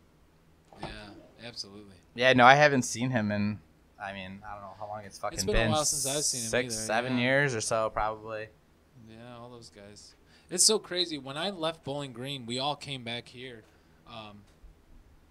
We all were like, all right, dudes, we might not ever see each other again, you know? Mm-hmm. And then all of us that were playing music together all ended up back here in Lakewood or It's a Cleveland. fun town, man. Yeah. I feel so spoiled living here. Yeah. We literally have everything. Like, Yeah. we have bars at every corner. Culture, We have one art. street that has every single fast food joint that you want. We have restaurants everywhere that are all mom and pop Mom stuff and that pop we shops, yeah. yeah. There's little businesses, there's gas stations everywhere, there's hair salons. Yeah. You know, we have arcade bars and, you know, all kinds of cool shit. And like when I go travel off, I'm like, oh, go to Chicago or San Diego and stuff like that. Like, yeah, it's cool to be there, but like everything's so far apart and like you have to take this Uber to get there, you know, like everything is so Yeah. close together. We literally have everything you need, like to live, to do whatever you want. Even crazier is that I moved back here, right? And we were on bunts. Mark the Hater. So it was me, Mark the Hater, and Christoph. Mm-hmm. Mark the Hater, he lived behind us, didn't he? He lived behind me in Parkwood. I'm right. like, what are the odds of that? Behind us. Yeah, behind us on Parkwood. Like, dude, like. So weird. We're all like, all right, bros, give it hell. Mm-hmm. Like, hug it out. Or like, I'll see you soon. You know what I mean? Right. And then we all moved back to this area. Christoph lived in Cleveland Heights. Christoph first moved to Akron. He was going to, he moved to Kent State. And then Mark lived in Parkwood. I lived on Bunts. And then Christoph moved to Cleveland Heights. So it was like, I don't know. They never went too far away. Yeah, which is cool. I mean, that's how I have with like all my friends too. Yeah, like all your buddies live out here. Right. Well, like even like when we were younger, like my main group of friends all happened like when I went to school in Ridgeville, and like Mikey and I, we found out that we actually used to skate together because I mainly grew up through Fairview and he grew up through North Olmsted, but we happened to and we used to skate together, but not know, like that was just a thing. Like Fairview and North Olmsted kids would just skate together, like at the skate park or like behind like our house furniture, like at the Pet Supplies Plus, like whatever, like whatever those skate spots behind and the Dunkin' Donuts like drop, So we realized at that point, like, oh my God, we used to skate together, and his image was completely different because when he lived in North Olmsted, everyone called him Pancho, and he was like this like hippie ass kid with like they called him Mop. That's what it was. Oh yeah, I'm gonna try to find old pictures, dude, and show you because like he had like almost like a bowl cut, but like he was like parted down the middle, and it was like bleach blonde, and it would just come down the sides. Shit. He would wear one of those ponchos. He smelled like petroleum oil, and just a fucking stoner skateboarder kid. And then when I met him in Ridgeville, I didn't recognize him because he had like just like a shitty mustache and like a goatee. And he had like his hair was cut really short that he would like gel and like comb forward, but he had these like tiny little bangs that weren't even like an inch high that they would just kind of like curl over. And he started dressing like he would always like wear like Abercrombie, Aeropostale, weird, shit like that, American Eagle, and he would wear like cargo shorts, but he would always be wearing like his DCs. Every once in a while he'd wear nice shoes, but he would always wear his DCs. He's like, that's my favorite shoes. I fucking wear these no matter how nice I dress. And then we started putting everything together. Well, then we end up meeting Timmy, like, because he was wearing like a Newfound Glory shirt in the lunchroom. So we started talking to him. And then we run into him at the Les and Jake show. And then we meet Alicia and then like so forth. Everyone just kind of came together. And we've all been friends since then. And that was like, we were 15, probably 16. And so we all kind of like stayed together, like, and then I ended up going to Worcester to finish high school, and I would just come out to Ridgeville and see everybody like every weekend. But after high school, then I moved to Elyria, and then like some of the friends moved to Elyria, others stayed in Ridgeville, and then we all came to Lakewood once we were all like 21, and like most of us are all still like in this general area. Like when I was at the bar visiting you working, it was just like a reunion for you. Oh yeah. Like, and it was great. Some of those dudes I haven't seen since I lived out here. Right. Yeah. I don't remember the last time I seen Mikey, but I always like seeing him. So Mikey went through a lot of phases, like, and I'll have to find, he had this like goth phase that he went through, like dyed his hair black, and he's got naturally kind of like wavy curly hair. And so he like would have it down and kind of like covering his face like an emo kid, wearing like a black AFI shirt and like black jeans and like taking selfies like on his like webcam with his hands in his pockets and like hips to the side, like. I can't imagine that good. Like the dude that I saw at the bar the other night is not that dude. No, Mikey wasn't there when you were there. Mikey, I'm sorry. Timmy? Timmy, yeah. Yeah. No, Timmy's looked like, the exact he's same. Standard issue. Yeah. He's looked the exact same since third grade. I've seen his like third grade pictures. He's not that at all. Like he's he brings it real, like in all fronts. Yeah. So like, and then now like Mikey now. Yeah, Mikey now. He's got his hair's like down to his shoulders. He's got like a big fuck off beard that comes down to like the middle of his chest. What the fuck? He's like a motorcycle dude. And he's got, his photography shit all going on. I think I might have brought this up before. He does like the Fuel Cleveland, which is all motorcycle stuff. But he looks like if you look at him, you're like, oh, that's like a 40-year-old like biker dude when he's like 32. Yeah. You know, like that's just Mikey now. That's his life. So funny. You know, and Kathy, his wife, like she's, you know, she wears like her leather shit, and she's got the fringes that come off like the jackets and stuff. You could be like, yeah, that's a motorcycle wife, like for sure. You know, like, and it's great, and I love them, and they're only like 5 minutes away. That's awesome. You know, Timmy's 10, 15 minutes away. Nathan, same thing. Disaster moved out into like North Royalton. But Disaster's always been more of like not so much of a city boy. He is for a little bit, and he's like, I want to be out somewhere where I can have bonfires and like, you know, do cool shit like that. Yeah, so that's like kind of where he's at. All my dudes, like especially from high school, they either got in trouble or they were all flames that burned out too fast. Mm-hmm. You know what I mean? Like, so that's kind of the bummer of it. I have one friend that like I miss terribly all the time. His name was Justin. I talked about him last week. He's a dude that fell and hit his head, and after he hit his head, he was like he was not the same after that. Oh yeah, I remember. And I got great stories about Justin, but like he was my best friend for a long time. He kind of saved me at school because I wasn't doing well at school. I didn't have many friends. I was a fuck up. You know, I graduated school with like a 1.7 GPA or something like Okay. that. I went to summer school over and over. Yeah. I was a real fuck up. But Justin like really came along and saved me in a big way. But when after his accident, he was like, just like live fast, pedal to the metal, fuck everything. You know? Right. And then I was wondering about like what happened to him because I know he moved to Arizona. I'm like, what happened? I was working at Whiskey Island. I had time to kill. So I started playing on the internet, like trying to find out where Justin is. And we spent a lot of time together. And he lived like out in the sticks, and we would have like poker night out there. And like he played in every band that I was a part of. He kind of taught me how to play guitar in a big way. And just a good dude, and he always like was into art and stuff like that, and so was I. And he was like, I'm gonna be a graphic designer so I can design skateboards. That's sweet. And that's why I kind of carried it on, because he got that stuck in my head. So that's what I went to school for. But I was like, whatever happened to Justin? Because I would call him, and then when texting came around, I would text him, and I was like, this dude just got weird. He's off in Phoenix, like not having anything going on. And so I looked him up.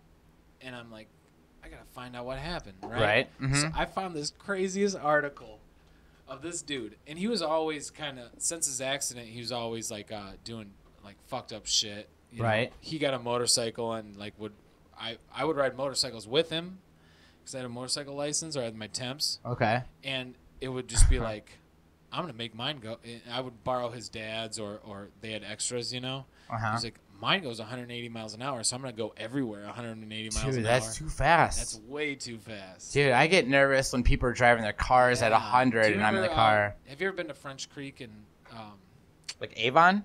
it's like Sheffield, Avon area? Yeah, like the street French Creek? French Creek Reservation. Oh. Like it's a metro park. No. Well, I remember going there, and like we're like seeing how fast we can go, right? Mm-hmm. And then he was like my motorcycle got up to like 100 miles an hour, and I'm scared out of my mind. I'm like, I can't do this much longer. And he just goes, just gone. Right past you? Double speed. Yeah. Dude, that's so scary. It's so scary. Like that, and not really knowing what's going on. It was dusk. Everything about it was scary. He lived his life that way after his accident. It's too fast to live, too young to die. That's it. And he was crazy. He's also the guy that told the cop, we were out in like some country roads in Medina, wasted, and I go with him to this place, and we're drinking and smoking and stuff like that.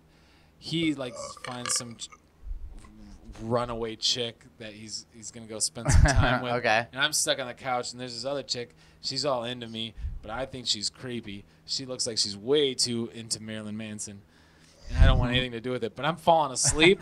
Every time I fell asleep, she would like heat up her lighter and then like hold that on me. Oh, and, man, like do like that smiley face or whatever? The yeah. And like on the bottom of my foot, and I'm like, what the fuck? So finally he comes out of the room, and we're driving back, and he's wasted. I'm wasted. And he gets pulled over. He tells the officer, I've driven home way worse than this. Oh my And God. on the way out there, we were drunk, and he's like, Freddie, I'm going to teach you how to drive drunk. And he's like, just keep your hand at the bottom of the wheel, and anytime you start to go off the road, don't jerk it back over. Just slowly go back on the road, right? On the way back, we get pulled over because he's driving drunk. And he tells the officer this, and he gets away with it. Oh my God. I know. And like It's probably not the first time he's done that either. That's that's really funny. If you've ever seen The Devil and Daniel Johnson, it reminds me a lot of... No. It's a documentary about Daniel Johnson, the singer-songwriter. Okay. It reminds me a lot of Justin, because after his accident, it was like he was really bipolar. It was really... We call him Drunk Justin because he would show up at my family's house just wasted in the middle of the day, not having anything going on. And I'm like, dude, you can't do that. He'd be playing like with Zeke, Charlie, my brother that you met. Yeah. He'd just be playing like Super Smash Brothers on Nintendo 64 or whatever. Like, right. Laughing his ass off, wasted in the middle of the day. It's 5 o'clock, and you're like, Justin. I don't know how people do that. I know a He bunch of lived people his that are life like that, but there's no fucking way I couldn't be able to function. But anyways, I was looking him up on the internet. I'm like, I gotta find him. He didn't have a Facebook page. I messaged his sister, and I was like, hey, what's going on with Justin? You gotta let me know. And she's like, I can't really talk about it. But Mom said to say we miss you. That type of thing. I messaged his mom. His mom says the same thing. Everything's okay, whatever. And then I look him up, and he went he was out in Phoenix, and he was supposed to meet some people camping at a state park, right? Okay. I read this article, and he got lost. He couldn't find his friends. Didn't have cell phone reception, so he found a bunch of really nice, huge mansion-style cabins out in the woods. All right. And he found one that had their garage door open. So the first night, he slept in the garage. He just pulled his car in there and slept on the floor of the garage. He camped out inside of somebody's garage. Oh, jeez. And they didn't come home. So he's like, all right, well, they accidentally left their garage door open. And then I guess the next night, he entered the residence. Oh, jeez. And that's how I thought you were going to say. Yeah. And apparently the next morning, the SWAT team shows up because someone called the cops saying that there's a man and he's just shooting out every window to this place. And there was a picture. Oh, my God. They had, this was a mansion of a cabin. They had, the whole back wall was all glass. It was just plate glass all the way down. The best view in all of Arizona, I'm sure. And it looks awesome. And I guess he was, listening to Suicide Machines. And he's singing along and having the time of his life. Yeah, that shit gets you riled up. He just kept pumping the shotgun and shooting out windows. Oh, my God. I'm just going to trash this house. He's like, I guess he felt like his friends, in the article it said he felt like his friends ditched him or whatever. And he snapped. He goes bipolar every once in a while. And he found a shotgun inside of there, found a bunch of ammo. Sure. And he's like, I'm just going to listen to out music. fucking And windows. he thought nobody was going to show up.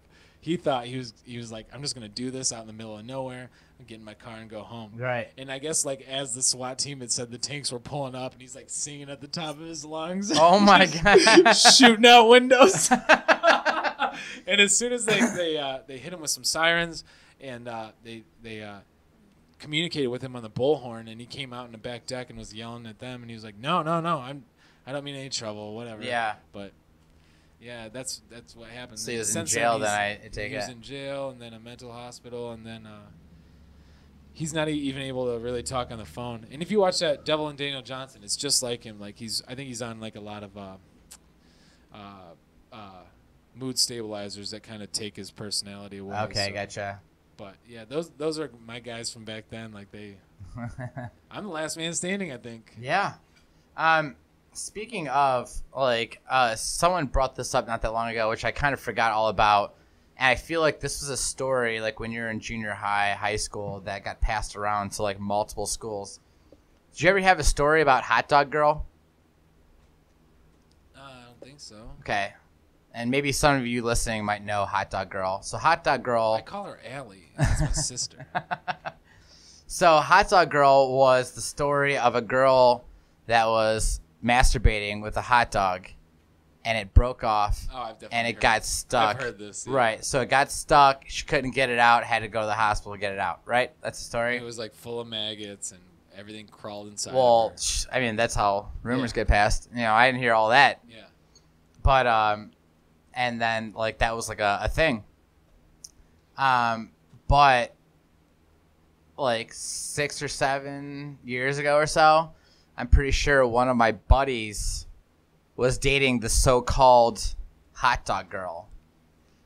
And we were like all talking about it. We're like, oh my God, this is the girl. Like, how the fuck did this happen? You know, like, no, I swear. Oh, that's what it was. And then I know, you know, like when you're a kid, I have one like this, but I'm like, God damn it, you're ruining people's lives. yeah. So like, yeah, I mean, when you're like 13, you're like, what? Yeah. This girl's in the hospital for masturbating with a hot dog and it got stuck inside of her. Like, and I bet, I bet the story had to pass around to so many schools, different cities.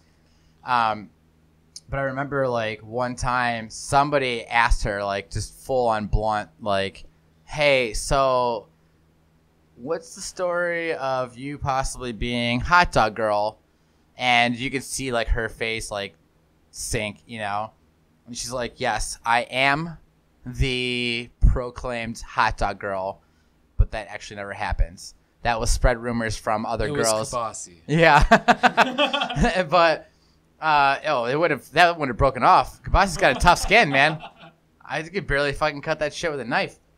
But yeah, so like that but she's like, yeah, that got passed around from other girls in the school that were like mad at me for whatever reason. Shit ruins people. I know, which is super fucked. But I mean, she's very well off now. Like, she's got a great job and she bought a house and stuff. Like, I think she's actually getting married like here very soon.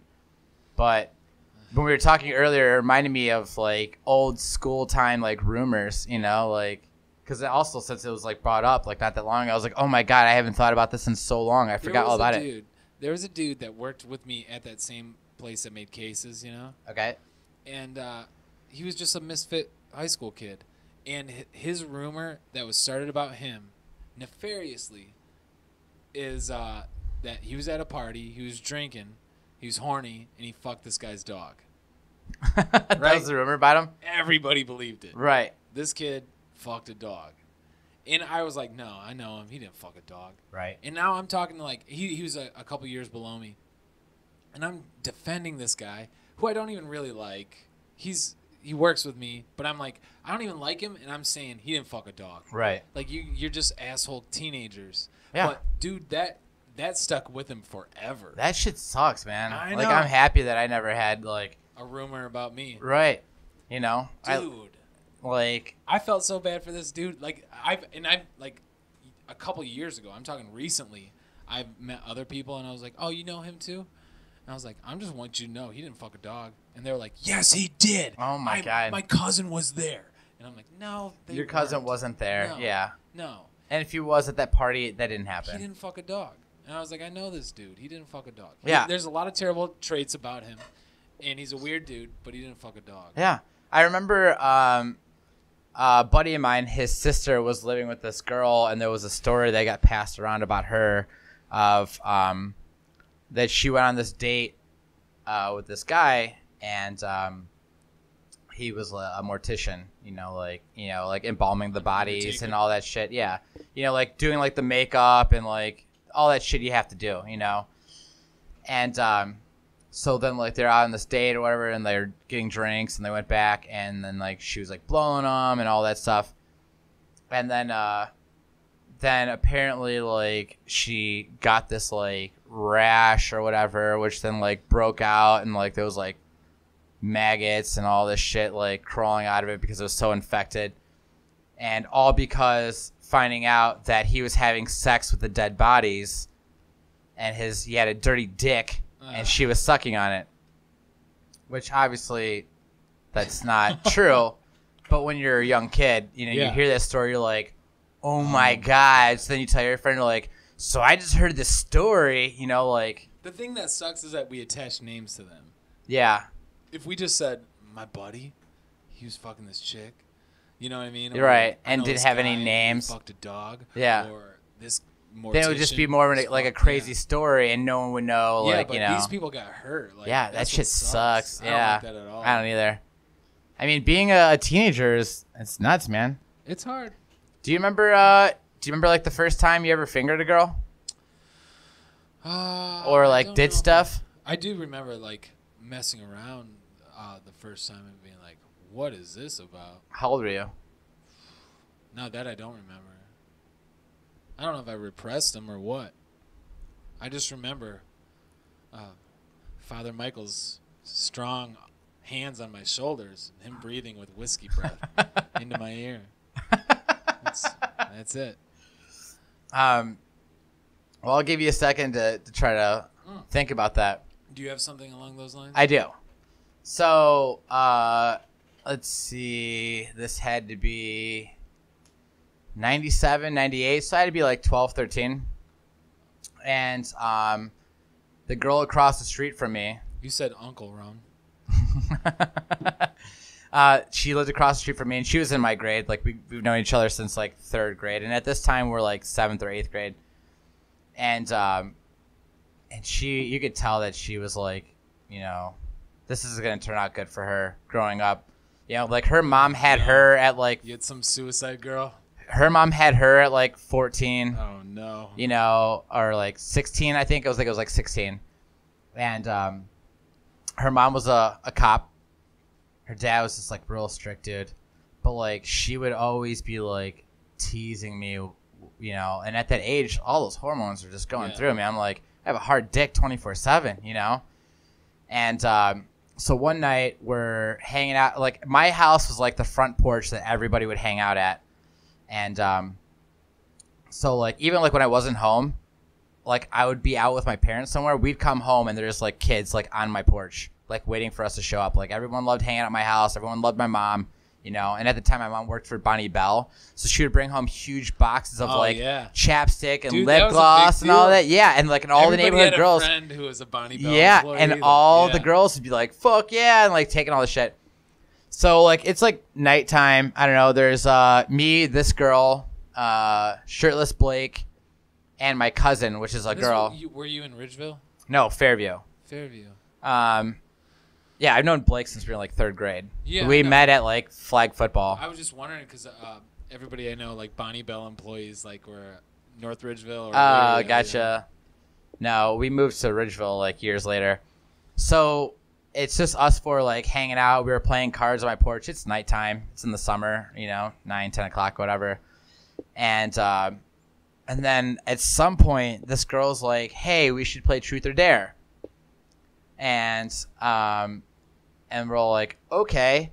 And then she's like, and as we're like going through, like, "I dare you to do this," or whatever, like dumb shit. And then at some point, she's like, "You guys should dare me and Tony to see how far we'll go." Right, I know. Yeah, bitch. Right, so like then it was like we kissed, and then I felt her boob like outside the shirt, which then led to fingering her. That was the dare. I had to finger her. So like we went and like say it slower. I had to finger her. Freddie, I had to finger her. No, but make it sound like it was somebody else, because I had to finger you doing it just as me doing it for me. I do. I was like, I don't know. So we went into my backyard, which we had like a playhouse kind of thing, you know, like a clubhouse. Yeah. And so her and I like sat in like the top layer, and we're like, so she sat between my legs. This is so creepy. Dude, this is so weird. I know. So then like I stuck my hand down her pants, and I started fingering her, right? And so like Blake is like on the next layer down, and my cousin, which is like feverishly. Yeah, well, and my cousin that was there was a girl, you know, and she was like there down that next layer, and we're all kind of like just talking because I don't really know what to do when I'm fingering a girl at 13 years old, you know, like, so we're just kind of talking, and I'm just doing it, you know. So then the next day, I'm supposed to go to my buddy Mike's house. I'm going with his family to go to Cedar Point. So I go over there. I skate over there in the morning. And we're hanging out for a bit, and like it's about to be time that we're gonna be heading out there. And I was like, "Oh fuck!" I was like, "I forgot my swim trunks." And I was like, "I'm gonna skate home real quick. I'm gonna go get my swim trunks, and I'll be right back." He's like, "Okay." So I get over there, And I run upstairs and I grab my swim trunks. I was like, all right, I forgot my trunks, Ma. I was like, I'll be back later. Bye, I love you. And she's like, wait, hold on a second. I was like, oh, okay. And I was like, what's up? And she's like, anything you want to tell me? And I go, no. And she's like, are you sure? So now I'm thinking, I'm like, oh no, what did I do recently that she would know about? You know, because my parents were sleeping when I was fingering that girl. So I'm like, oh man, what did I do recently that she might know about? And I was like, no. I can't think of anything. And she's like, well, before your cousin left, she told me that you and the girl across the street had a little interaction. And I was like, and like my stomach drops. I'm like, oh my God, my mom knows that I finger banged a chick. I thought she was going to be like, before your cousin left, she said that you fingered her. Oh like, God. Mom, I didn't know that was my cousin. Oh no, that'd be fucking super weird. So then I'm like, and I was like, and she's like, yeah, I know what happened. She told me everything. I was like, no. And she's like, don't lie to me. And she's like, I know what happened. I'm like, fuck. And she's like, so now go up into your room, wait until your dad gets home, and we're going to go across the street, and we're going to have a meeting. And I was like, oh, no. So now I'm, like, sweating bullets, like, you know, waiting for my dad to show up. No, you weren't. Oh no, well, yeah, the time because I was in like my bed just sniffing my fingers, waiting for my dad to come home. So like my dad showed up, you know, and then he's like talking to me. I mean, my dad actually wasn't really that mad, but he had to be the parent because his son's finger banging the girl across the street. So then all three of us walk over there, and they're like the parents are sitting on the couch and she's sitting on the floor. So I have a seat next to her. And my parents sits next to hers, and they're like giving us that whole talk, like, "Do you guys know what you did?" And like trying to give us like this sex talk, and yell at us. And of course, like we're snickering because we're 13, and like, they're talking about sex stuff. So we're like, but it's funny to us, you know, like. But that was like the most weirdest position I've ever had to be in, and like. That wasn't the weirdest position you've ever been in. Nah, yeah, you're probably right, but like with like looking at her dad though. And me sitting next to her and him knowing that my fingers were in his daughter's vagina. Like, that's oh, man. Yeah, that is tough. Yeah. But I also think, like, that's, like, a symptom of our silly puritanical society. You know what I mean? Like, she was clearly into it and you were into it. You know what I mean? Well, she's the one that got the whole thing started. I wasn't even thinking of that. And right or wrong, I don't know, like, how you would judge it, but I just think it's crazy. Like, it's just two kids like figuring each other out. Right. That's like, it's exactly it. Along. There's nothing like anything more than we have different parts. Like yeah. But it's just like it's totally in us to say that that's wrong no matter what. Now it'd be great if like your parents were, and I've lived through this. You know, like it's not. I'm not judging your parents. It's all parents. But I'm just saying like this is part of your life. Like as you grow up, your biology tells you. You know, I had like a weird religious background to me, and like it made you feel like everything that you feel is a sin and you're going to hell for. Right. For a while. And then I rebelled against that really hard, like around puberty age. But like it's just weird that like you put two kids together of that age, and it's only a matter of time before they start discovering each other. Right. But somehow we find something wrong with that. It's because I think like that whole puritanical value, that biblical value, like that's in everybody, even if you aren't religious. Mm-hmm. But so if it was my kid, I would handle it differently. Oh, I would too. But I would be like, I'd high five my different. son and be like, "Good job, dude." But at the same time, be like, now let's be more responsible. Yeah. You know. Yeah, I've never had the sex talk. Did you ever have that? Not really. Like no. I never got one of those. No. So like, I never like was like. Taught to like shave. Like I never got any of that stuff from my dad. No, me neither. I had to figure everything out on my own. Yeah. And I think it's not that my dad didn't want to. I think it's just more of like my dad's just a really shy guy, and I imagine it's not easy to be like, so son, you have a penis, she's got a vagina, you know, so forth. Like it's not easy, but my dad is so like awkward and shy. That's what bothers me is like if you make it biological, you know, these are things that you can't control that are going to happen to you, but you can control your actions. Like your desires you can't control, but your actions you can control. Right. So like if you like explain to a kid it's not that hard, but I feel like there's just so much shame involved with society, so much stigma attached to everything, in which it's like this is a really innocent thing for kids to go through in a lot of ways. You know what I mean? And like, I don't know, I'm pretty fortunate to be at my age and never having any kids, you know, well, like, and not having a sex talk and just kind of figuring everything out on my own, you know, but like, I feel like over the last handful of years, these younger generations, man, like they've been getting pregnant at a really young age or having sex way earlier than we did, you know, like, or they're just getting more promiscuous, like the younger they get. That's and fine, especially having porn available at their fingertips, you know, so they're exposed to things way earlier than we were. There was this time I was at this church retreat. It was a church related retreat, and I didn't know that. I was at this church retreat, and like they do all the smoke and mirrors stuff, which it's billed as like, oh, you get to go hang out in the woods and go camping with your buddies. You know what I mean? Right. But it's like the girls' cabins, guys' cabins, whatever. Like, and then they have like this big thing at the end where you sing all these Christian songs, blah blah blah blah blah. So dumb. Yeah, you have a campfire, and then you're like, who wants to give them their lives to Jesus? Who wants to confess all their sins? Right. There's this kid, and I just told this story recently. There's this kid. He gets up in front of everybody, and meanwhile, we're like 16. Like, no. I'm sorry. This is 8th grade. However. Well, what year were you born? I'm an 83 guy, so I don't know what year this is, but we're like 8th grade. Eighth grade be going 13, into 9th grade. So you should be about 13. That's what this is. This is a retreat for 8th grade going into high school. Okay, so you're like 13 going on 14. Yeah, it must be. Well, this kid, he gets up in front of everybody because the power of Jesus compelled him. And he gets up in front of everybody, right, around this bonfire, and he's going to dedicate his life to Jesus.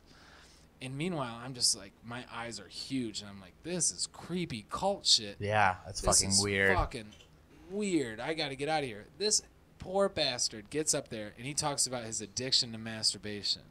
And I'm like, the whole time, I'm like, no. Well, he just figured it out. Stop. Of course he's addicted to it. Stop now. And he thinks he's doing the right thing. He thinks he's doing the right thing, and he's like, he's confessing his sins. This is a sin. This thing that I'm doing on my own is a sin, so right, of course. Lord, save me. You know what I mean? And he gets up there and he tells everybody that he's just beating off all the time. Meanwhile, every person that he's talking to, all the guys that he's talking to, doing the exact same thing. Well, of course, but they're like not dumb enough to be confessing it. No. And like that you're was the 13, you just figured out that you like your dick gets hard, you could jerk it off, and cum comes out of it. Yeah, when you figure that out, you're just priorities change. That's all that happens. Yeah, exactly. But he does that, right? And I'm just like, oh no. And I look around and I find a couple other guys that I'm just like, their eyes are as big as mine, and they're like, this poor bastard. So I remember we were in the bathhouse, like getting ready for bed, like brushing our teeth and stuff like that. And we're talking, and I'm like, dude, everybody's ashamed of their biology, which is telling them to pull on their dick. Right. You know what I mean? We're all doing the exact same thing, just that we aren't talking about it. I'm like, dude, what you did is not wrong. You didn't know what you're doing. Exactly. Like, fuck them. They're the ones judging you. And I'm trying to have this conversation with him. He's like, thanks, but I know that the Bible says this, this, and this. And I'm like, fuck this. This is insanity. This is so dumb. It's insanity. Yeah. So you're going to convince kids, like, from an early age, because of your weird religion and everything else that you're going through, that, like, just growing up, going through puberty, they're wrong. They're sinning. They already have to repent to God. Right. Like, it's, like... all that shit's fucked. I know. It's that silly puritanical idea. I've been tricked into... Okay, so when I was, like, 14... But hold on real fast. Why didn't anybody tell that kid, hey, like, the only reason why you're here is because your parents had the same urges as you, and before then, their parents did that, and at one time, fucking, we were gorillas, and the gorillas were doing the exact same thing. Yeah, and break down because they don't have that same mentality. Yeah. They're like, masturbation is wrong. Yeah. You only have sex after you're married, you know? Yeah. There's no getting the milk for free when you have, you know, instead of buying the cow. I figured this out on my own, and like I didn't want to talk about it, But like I figured this out. This poor bastard. All he needed was one counselor there to be like, dude, what you're going through is what everybody goes totally through. normal, right? It's totally normal. It's not a sin. Yeah. And go further with that. Just like how I'm a dum-dum, and I got that figured out.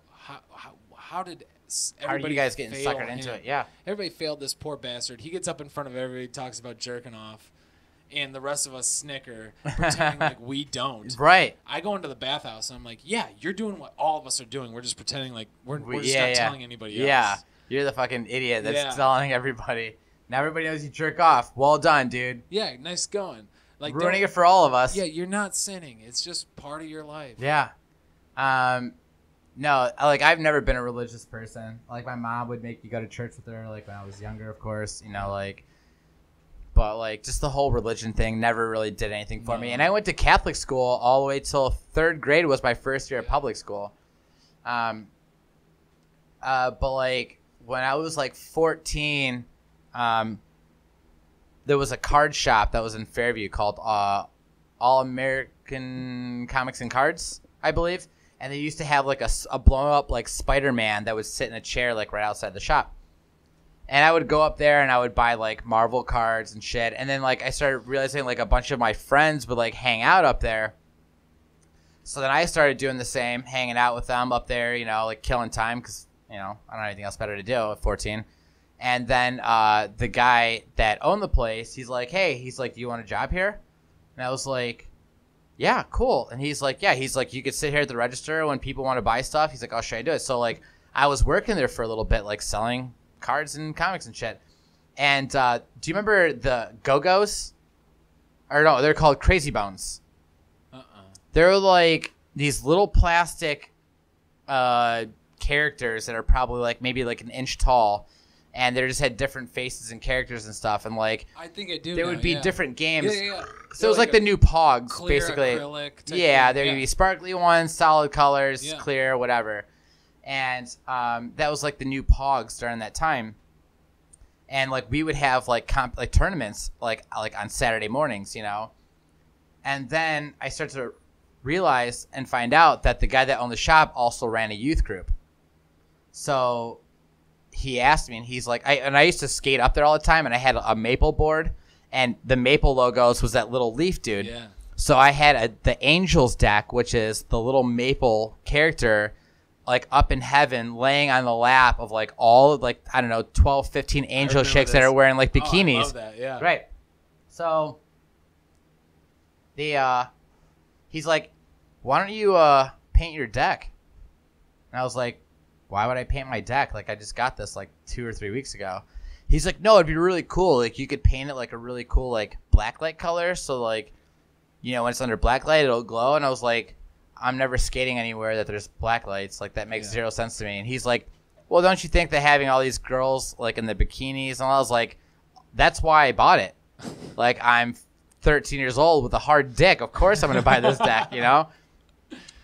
And then that probably worried him. So then he invites me to come to like the youth group. And I was like, oh, no, not into that at all. Yeah. No. And then my friends are like, no, dude, it's really sweet. He's like, we go over to like this church over in Westlake, and we play fucking ultimate frisbee. We do that for like an hour. He's like, we go inside, we eat snacks, we drink juice, you know, and then we talk about God for like 45 minutes to an hour, and then we go back out, play some ultimate frisbee, and then go home. And I was like, man, ultimate frisbee is so awesome. So I was like, yes, I will go. And then so like I told my mom about it. I was like, hey, is it cool if I go to this youth group thing? And she's like, no, what the fuck? You know, my mom's like, who the fuck is this guy? You know? Yeah. So I explained to her, and then like he came over like in his minivan with all my friends inside. No. Yeah, so it's this guy with like 13, 14-year-old. How old do you think he was? I don't know. He, from what I remember, seemed young, maybe late 20s, early 30s. Okay.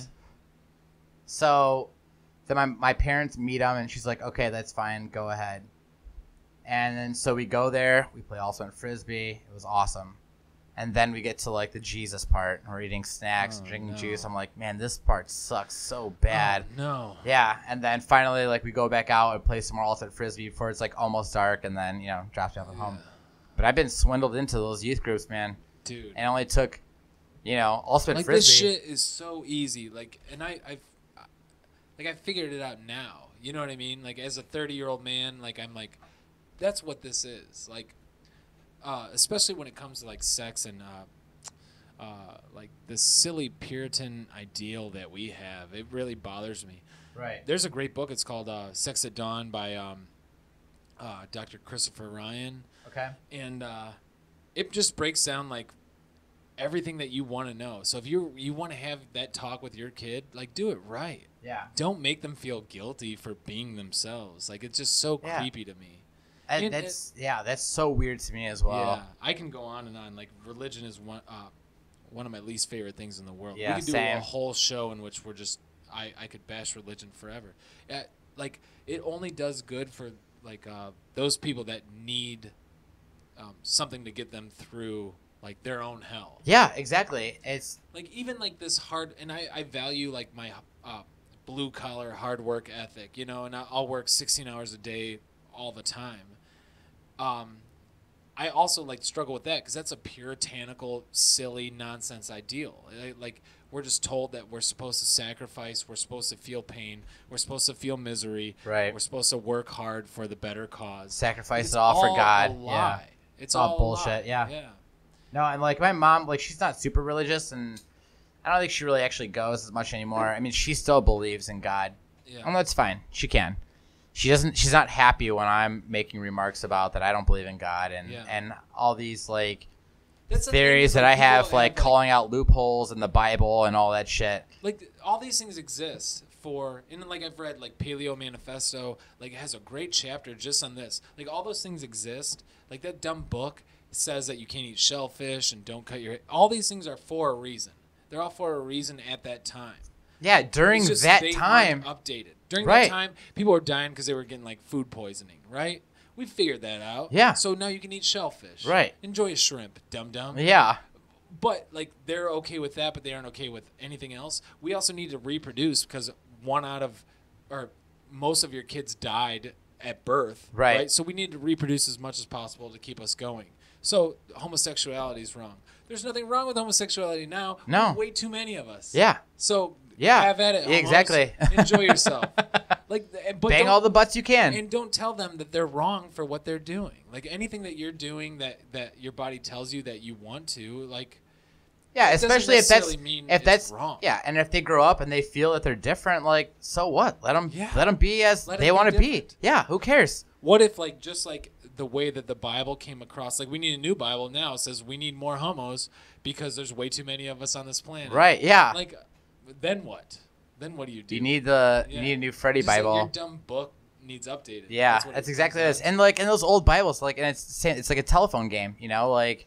You have one person that made like the OG Bible. Yeah, and then somebody else reads and goes, well, I don't like their beliefs in this, so I'm going to write my own version. Yep. And then they have different beliefs, and then people read that, and then they follow along, and then you have someone that's like, well, this is wrong, I don't like that, and then they write their own version.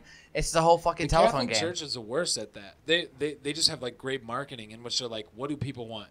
Oh, now suddenly people are okay with this and this and this, so now we throw a cool pope in there, and now we make that okay. Yeah, exactly. But it's still like, how about all along you said? But the Catholics are the worst because they're the ones that the priests are touching the boys. Yeah. And like all they want to do is make sure that they have a congregation full of people that are giving 10% of their money every month to them. Yeah. That's all they want. That's why we have starving people everywhere, and they have a city made of gold all themselves that's self-governed by them. You know what I mean? And then like they have these churches. I've been in some churches, like my stepdad's like brother and sister-in-law, like they run like a youth group and all this like church shit, like I've had to go because my mom's like, oh, we're going to go to church, whatever. Yeah. So I'm like, okay. And there's more like a modern church too. Like you go in there, you hear a few verses of things. Then they have like a band that plays, they sing like the Christian songs. They have the lyrics up on like a drop screen for everyone to read. And so like it's more modern, but it's still like, It's bullshit, man. Yeah, like all of it is bullshit. There's not, and like They're so nice inside. Like they have giant screen TVs. They want to suck you in because they want your tithe money. Yeah, that's all they want. I give zero money to that fucking basket. And like in all religions, it seems like so far have been like that. I guess the Jews like kind of figured it out because they don't try to recruit people like the rest of them do. Mm-hmm. But they have things fucked up about them too. None of them really serve a tangible purpose, and that's what really bothers me about all of them. Is they're all smoke and mirrors to prey on your weakness. You know what I mean? Right. And I'm like, it just seems like it's outdated, archaic, and going away. And I hope it is because people can actually live their lives. Yeah. Dude, trust me, I'm with you on that boat, dude, with like the whole religion just being like a whole fucked situation. Yeah. It's bullshit. Not into it at all. And like just make people feel guilty for being people. You Yeah. know? I mean, and no one knows what's going to happen like after we die, you know? There's stories of ghosts. I don't know. Even maybe Muslims, that's true. Like liberals, and I'm a liberal. I guess you could tell from the last podcast. But I'm a liberal guy. I'm a progressive guy, and liberals love to die on the cross of Muslims. Like they love saying like, "Oh, we're okay with Muslims." Muslims, it's a shit religion. This is coming from the guy that also last time said how much he loved Muhammad Ali. It's a shit religion. Yeah. Like, if you follow that religion, it's a shit religion. All of them are shit religions. Yeah, they're all shit. They're all going to tell you to do terrible things or to make other people feel terrible. Especially when you themselves. have, I forget what it is, like West Baptist Church. Is that what it is? Westboro. Westboro is the one that's like, Fred Phelps and all them. yeah, they have like those fucking rallies, like bashing like the gays and all that. Like, Yeah. that's so fucked. Like, you guys don't have anything else better to do Right. than be like, you're wrong for being gay, and like, and it's They bullshit. aren't And then they're like, affecting you at all. yeah, and they're like, yeah, like anybody that's gay isn't like, has nothing to do with them, isn't like, No. it's not like they're like lighting their church on fire or throwing Molotov cocktails at them. Like they're not doing anything. And But then now they're starting their own fights and battles and shit. It's like, this is so And dumb. Gay people don't show up. That's the other thing. Like when it comes to like agnostics, like I consider myself an agnostic just because I believe in Neil deGrasse Tyson, and he says, you should be agnostic because atheists are just too on. They're like, we don't believe in anything. Agnostics, like, I don't know. Like there's No, I nothing agree. It's been proven to me either way. Right. But nobody is like, there's not an agnostic out there that's like, you have to believe what we believe. There is a million. Any religious person that comes along you say I'm an agnostic, they're gonna tell you how wrong you are. Right. Like I'm not saying that you're wrong for believing whatever foo-foo bullshit you believe in, but don't tell me that I'm wrong for what I believe in. Right. And just like gays don't come along and saying you shouldn't be straight. Nobody's like Yeah. trying to They're convince not you to come over fucking their anybody side. else up. No. Yeah, they're on their own accord. So why yeah. are you going around telling them who they should stick their dicks in and not? Exactly. Like, it's so nonsense.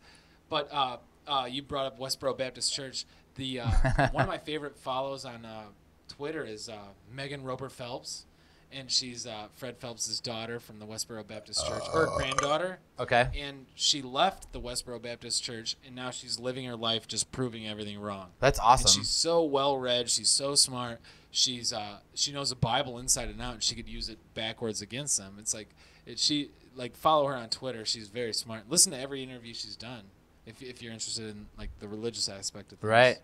Now, see, like my stepdad, his side of the family, they're all super religious. I mean, I guess.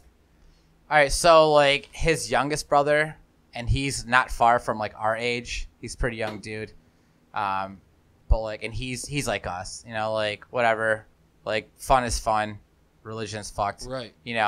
But all the rest of them, they're all like really super religious. And his dad and stepmom are crazy religious. Like, they, like when I was younger and I had spiked hair, they weren't pumped about that. No. I'm like, well, fuck you. I don't care. Yeah. I'm living my life. This is what I want to do. And then like as I got older and like hair was different, like, oh, it's so nice that, like you have a nice fresh haircut and that, like. And when, 2013 is when I moved to California, and I moved maybe a week before Easter. And I remember that Easter we went over to one of my stepdad's brother's house. They were having it at their house. And so I hung out there for a little bit. And then as I was leaving, I was hugging everybody goodbye.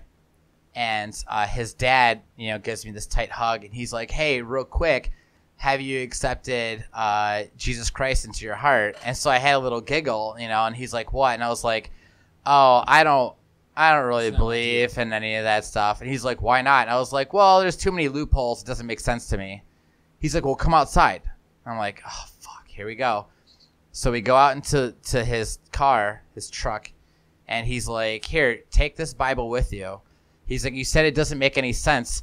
This one translates every verse that's in there and breaks it down into a modern day, script, so you can understand what's going on.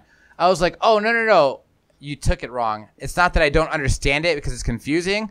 It's I don't understand it because there's too many fucking loopholes. There's things like,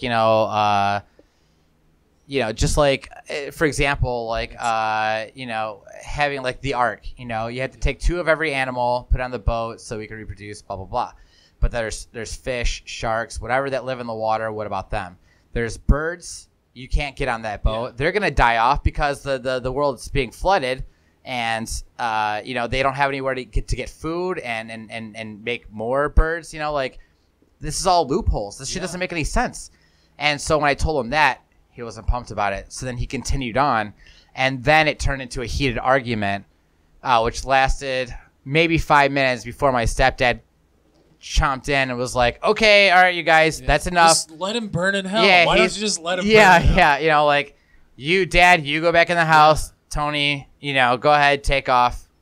Go. And that's what I found about those people. They're not trying to convince you as much as every time they can try to convince you, they're also convincing themselves. Right. Further. Oh, yeah. And like I said before, you didn't go out to change his mind. No. It's not like you whispered in his ear, hey, did you give up on Jesus yet? Yeah, exactly. Yeah. Which I should have. I have a short fuse for it just because I feel like it ruins too many people's lives. Oh, I agree. I'm with you 100%, man. You can't tell me I should feel guilty for just living my life and going through biological changes or anything like that. I masturbate all the time.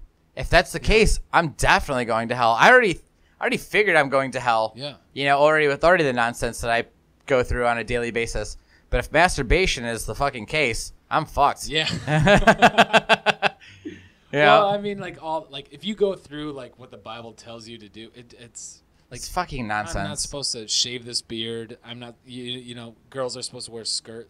There's still schools. Girls aren't allowed to show their elbows. Yeah. What the fuck? Yeah. And same with Muslims. Muslims. That's have a shit that's religion. what I was getting to. Yeah. They make that the women that only can show their eyes, man. That's insane. Because guys and that's can't control themselves. Right. And Get that's your own fucking race or country that's making this. It's not everybody else. And I'm sure it's not everybody that's in that country or race. No. It's just you're going to have that same case with any country, any race that you have. You're going to have guys that are going to be hitting on your wife. Religion. Yeah, that's what I'm saying. You're always going to have guys that are going to hit on your wife, on your girlfriend or whatever. Yeah. It's just all on how you handle it. Maybe that country with that religion, maybe they're more self-conscious and they're worried oh, well, if that's the case and if they are hitting my wife, then she's going to leave me and they're worried. That could be the case. I don't know. I've never actually sat down and broke down a conversation with someone that's actually fully in that religion at that belief. But that's just what's kind of crossed my mind because it's oh, your elbow's showing. Right. Now we have to stone you to death. That's fucked. And there's so many religions where they all boil down to the exact same thing, And all it is rules to help you survive then. Right? Mm-hmm. That's all it comes just silly anecdotes and stories and these verses that just help you survive then. Right. They need updated. And you should update them. Yeah, but the thing is though, it's the people that are updating them are just as fucked. Yeah, because they have an agenda. Well, the people that update them usually have an agenda, and that agenda is get more people involved, or that agenda is whatever that they believe in. You know what I mean? Oh, exactly. It's on their views. Yeah. I just live your life questioning everything. That's silly. There's not I want anybody to challenge me on this, but there's not a religion yet that can be proven. Like, none of this can be proven. Right. So if you're not agnostic, you're not scientific. Like, you don't believe in science. I don't get that at all. It's scary. It's my least favorite thing. Like, Same. Yeah. And, like, also people ask me all the time, if you're atheist, agnostic, whatever, what stops you from doing bad things? Like, what stops you from stealing things? And like, because I'm also a human that wants to interact with other humans in a positive way. That's what drives me to do things right. Yeah. Like we were talking before the podcast, which is like life has incentives for you already. That's why I don't believe the law should get involved and tell you what you can and can't take or whatever it is. Yeah, that's what you were saying. I believe that all drugs should be legal, and this is coming from a drug addict. You know what I mean? This is coming from somebody who's had a problem with it before. Like, everything should be legal, but also let's set up ways in which we can help the people that fall into these traps. Right. Once you come up with like a vice cop that comes and busts you for drugs, gambling, prostitution, any of these things, you just now, like, this is a person that has their own consequences built into their lives already. Like, anything that you do wrong, there's a consequence for already. They're punishing themselves. Yeah. If I spend all night drinking with you, then I'm going to be hungover tomorrow.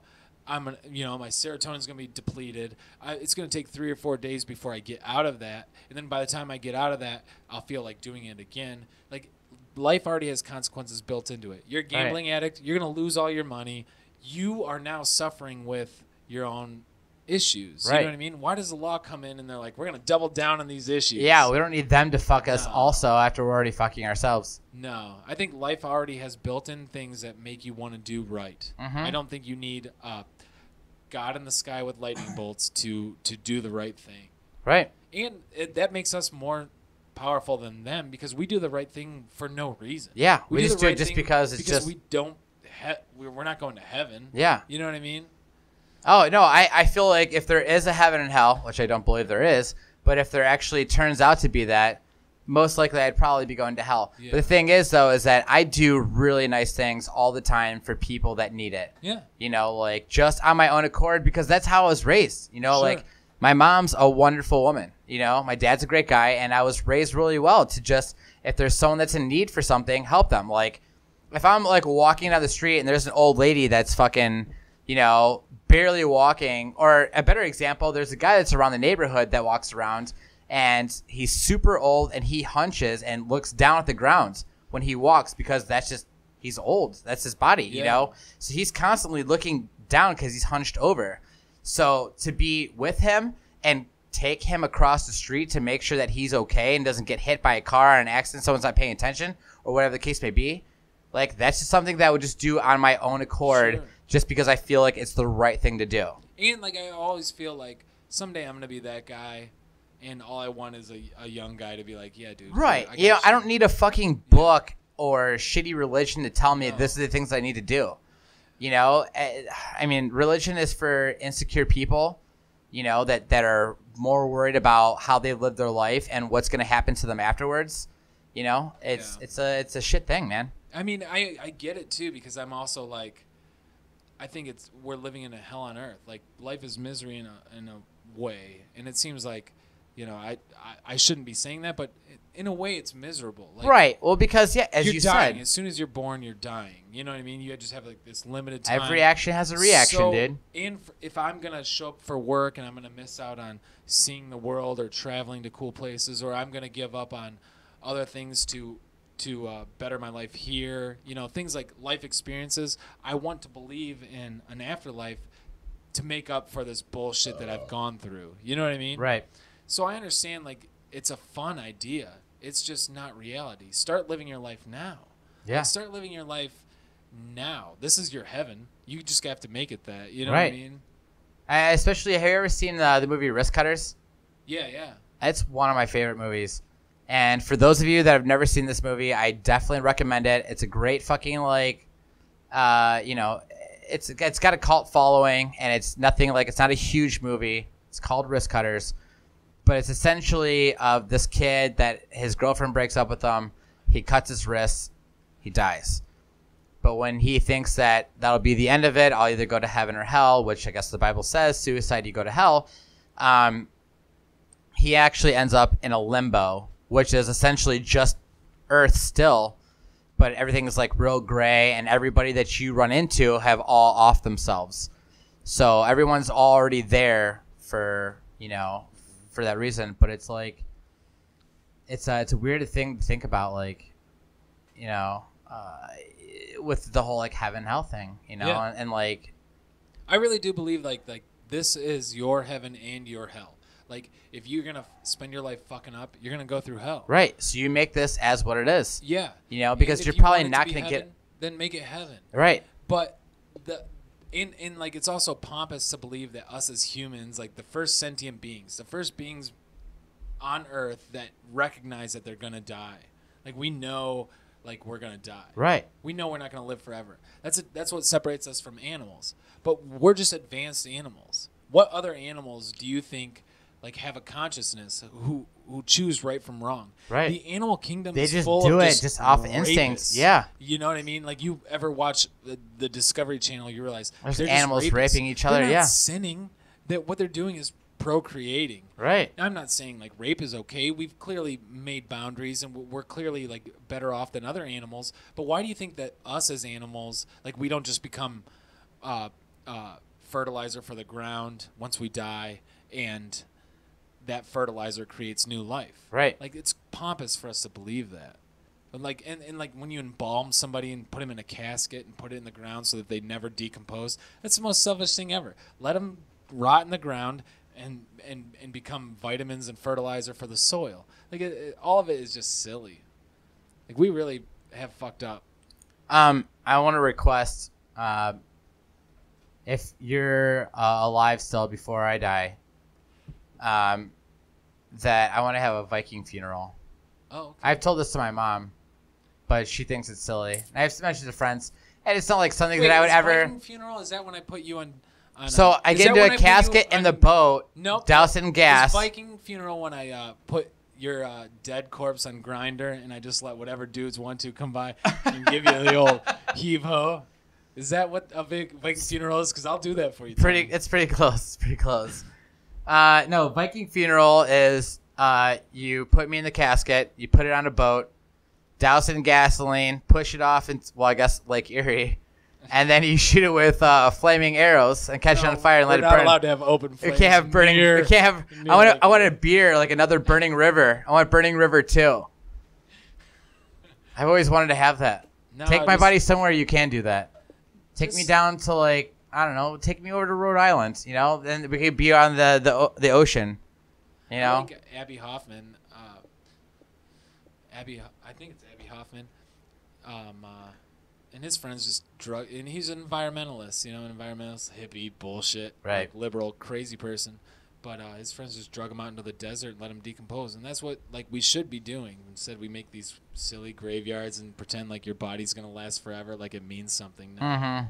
It's- Again, it's all religion. but you're gonna get your Viking funeral. All right, good. Thanks. I promise, but that means you gotta die before me.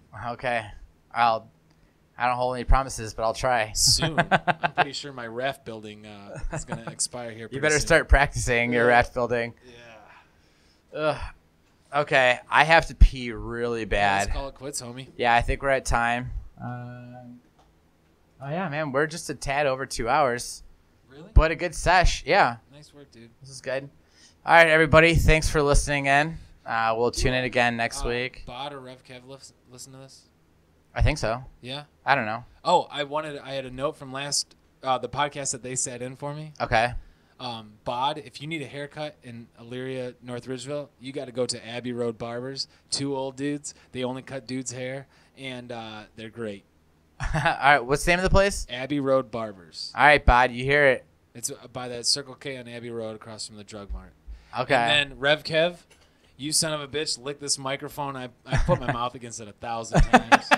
Also, you left a bunch of tortilla chips up here. There is. I noticed They're tortilla chips everywhere. under the fucking table. Fucking Kev. He was definitely It's been up snacking. here, it's almost least- been like 3 weeks, it's- right? Well, 2 weeks. Because you were here last week, and then the week before was them. So yeah, it's been up here for at least 2 weeks, getting all stale. You're getting all stale. There's ants crawling on it. There's no Rev ants. Kev, I'm going to prove to you that you can't gross me out by licking this microphone by eating this potato chip that I stepped on just a minute ago. Oh my god.